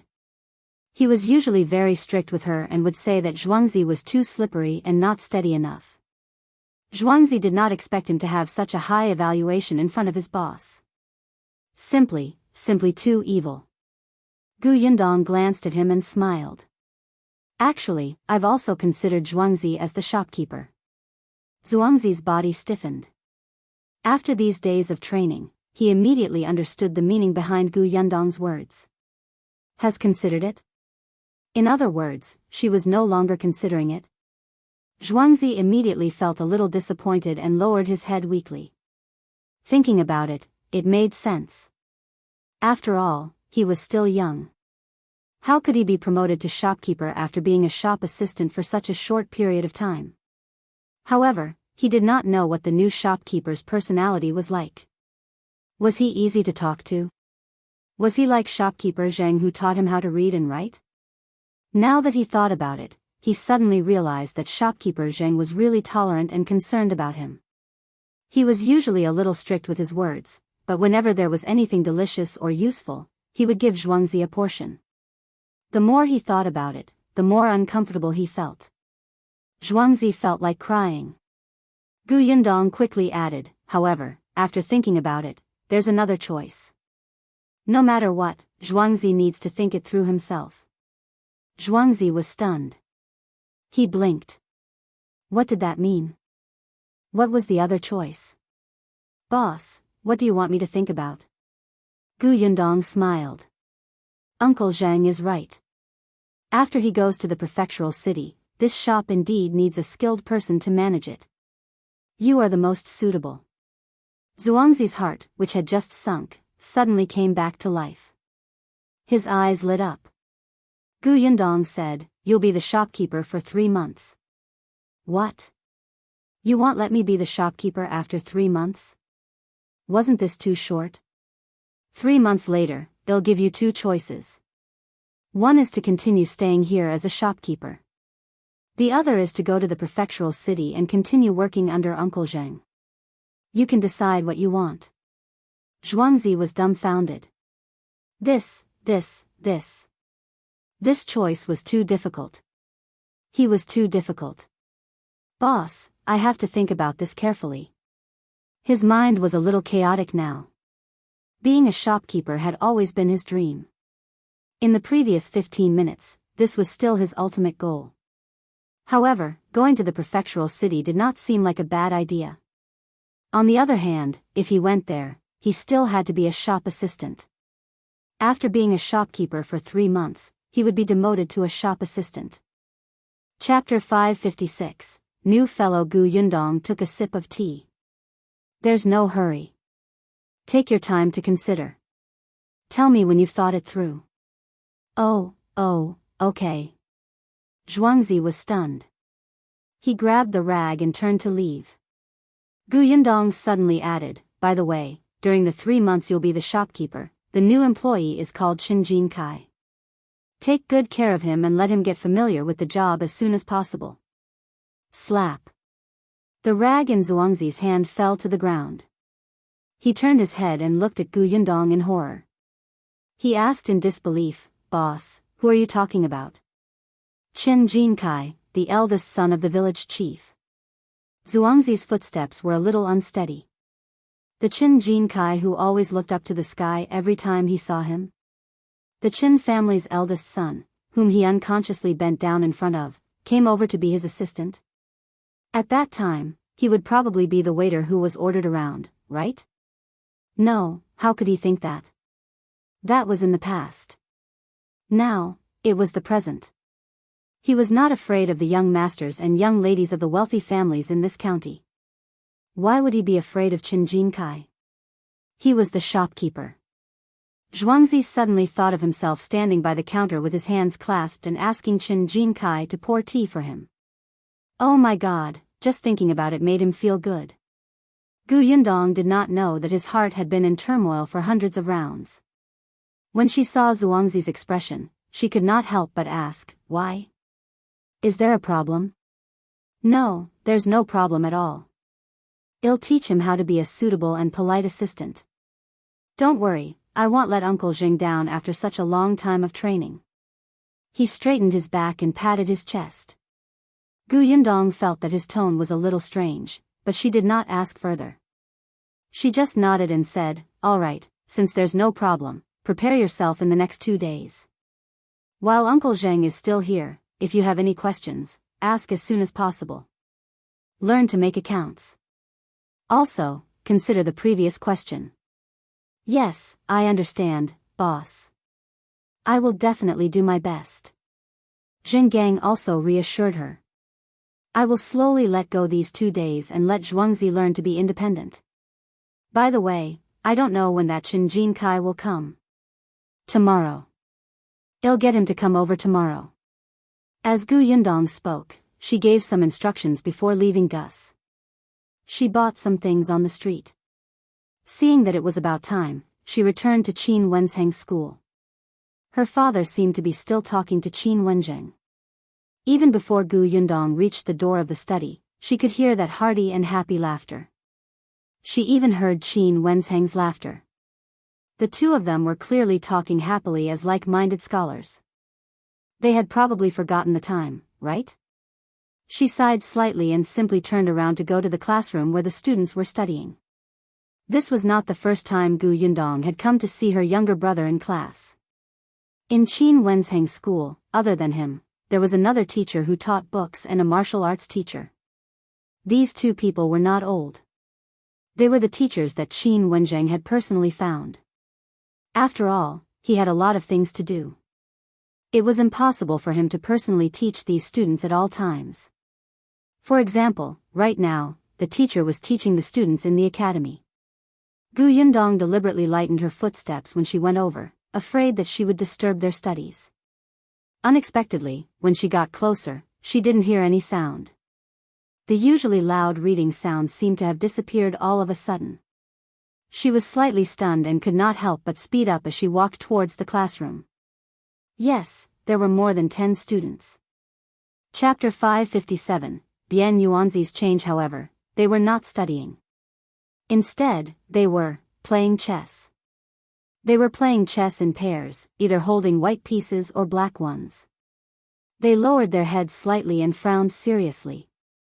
Gu Yundong saw her younger brother at first glance. The little guy was holding a white piece and thinking hard. Opposite him sat Liu Wei. Wasn't Liu Wei an expert in chess? Yunshu, you've just come into contact with this area. Where did you get the courage to fight him? Gu Yundong stood outside the window and watched as the child held the chess piece and did not move for a long time. However, Liu Wei, who was sitting opposite him, had excellent self-control. He did not rush the other party and just waited. On the other hand, Gu Yundong waited for a long time but did not see him place his piece. Finally, she turned to look at the others. Bian Yuanzhi was also playing chess. In front of him was the oldest student in the school, Junkan, who had identified himself as everybody's elder brother. Junkan was very patient. He taught Bian Yuanzhi, who had just entered the school and had a poor foundation, step by step.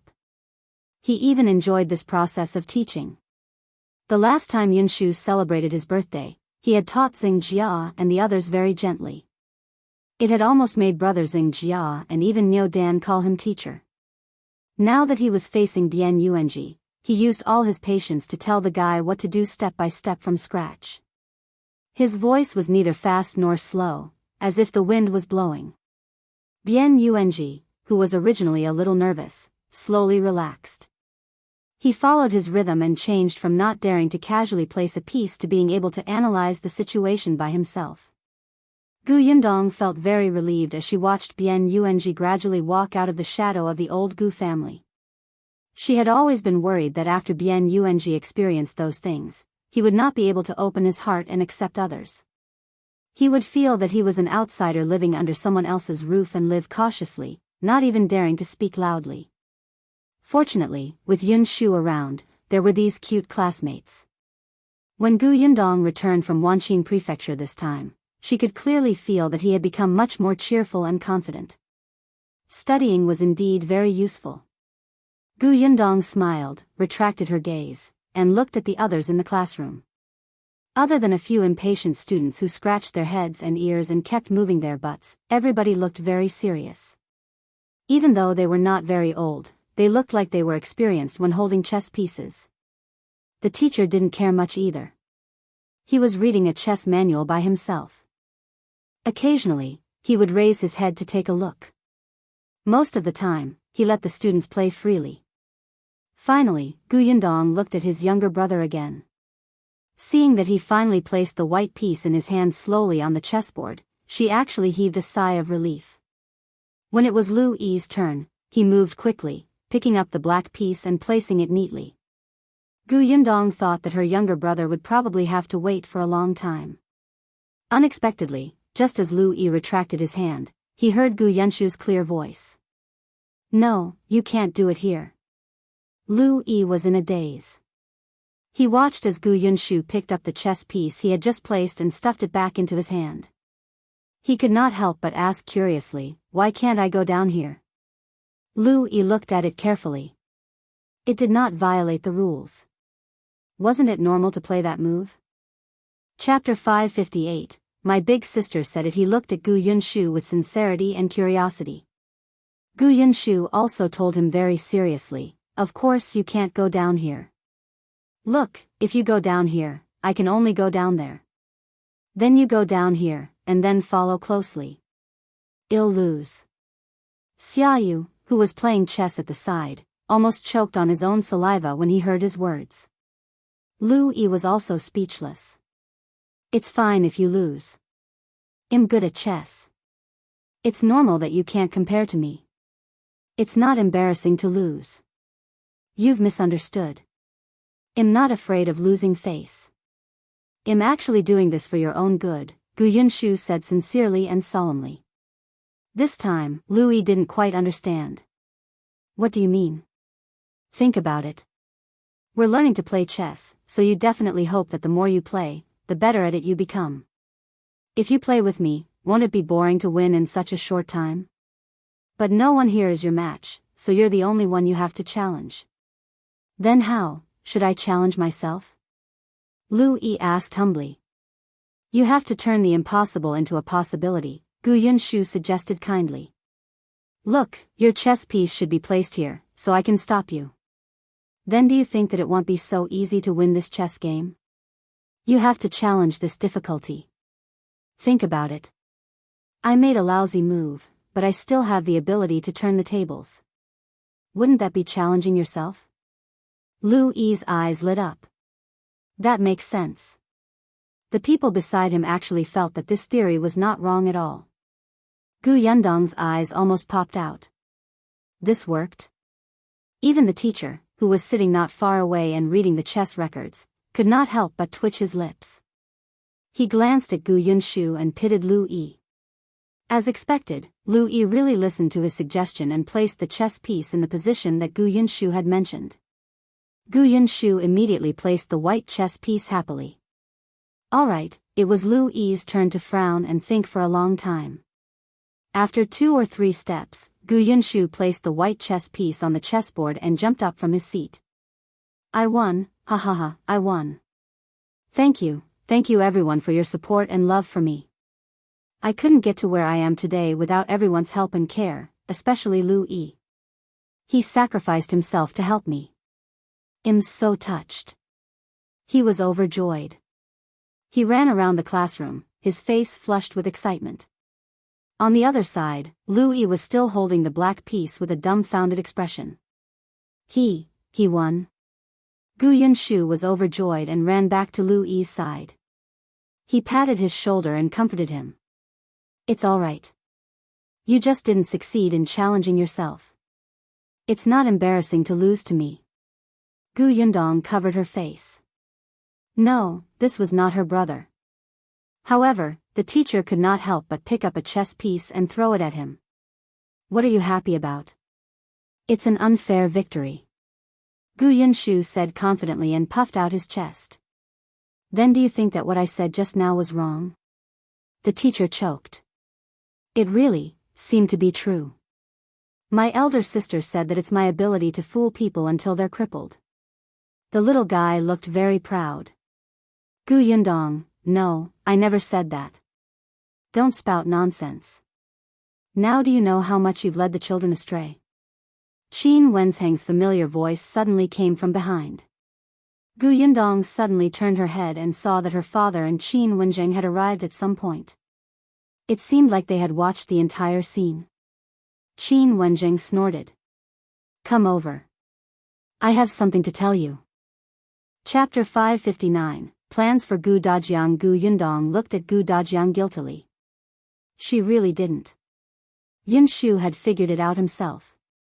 She didn't teach her. She swore.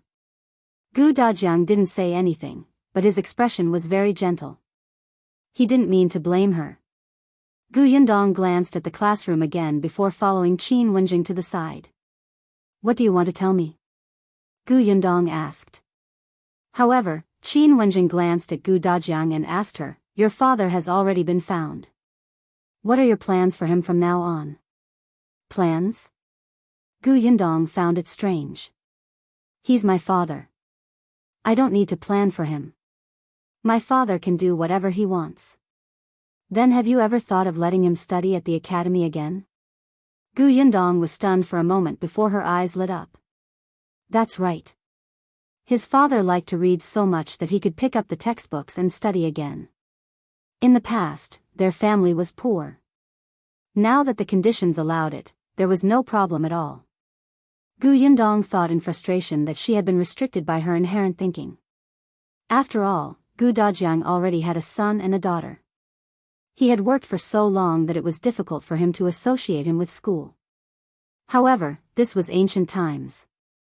Not to mention that Gu Dajiang was only in his early 30s, there were many people in their 60s or 70s who were still taking the elementary scholar examination. Why couldn't her father? Qin Wenjing said, I talked to your father for a long time and realized that he hasn't abandoned his books all these years. He's still hungry for knowledge. Moreover, he's indeed very talented in studying. He was delayed in the early years, but now that he's studying again, he can quickly get used to it. He seemed to like Gu Dajiang. Your father is very ambitious.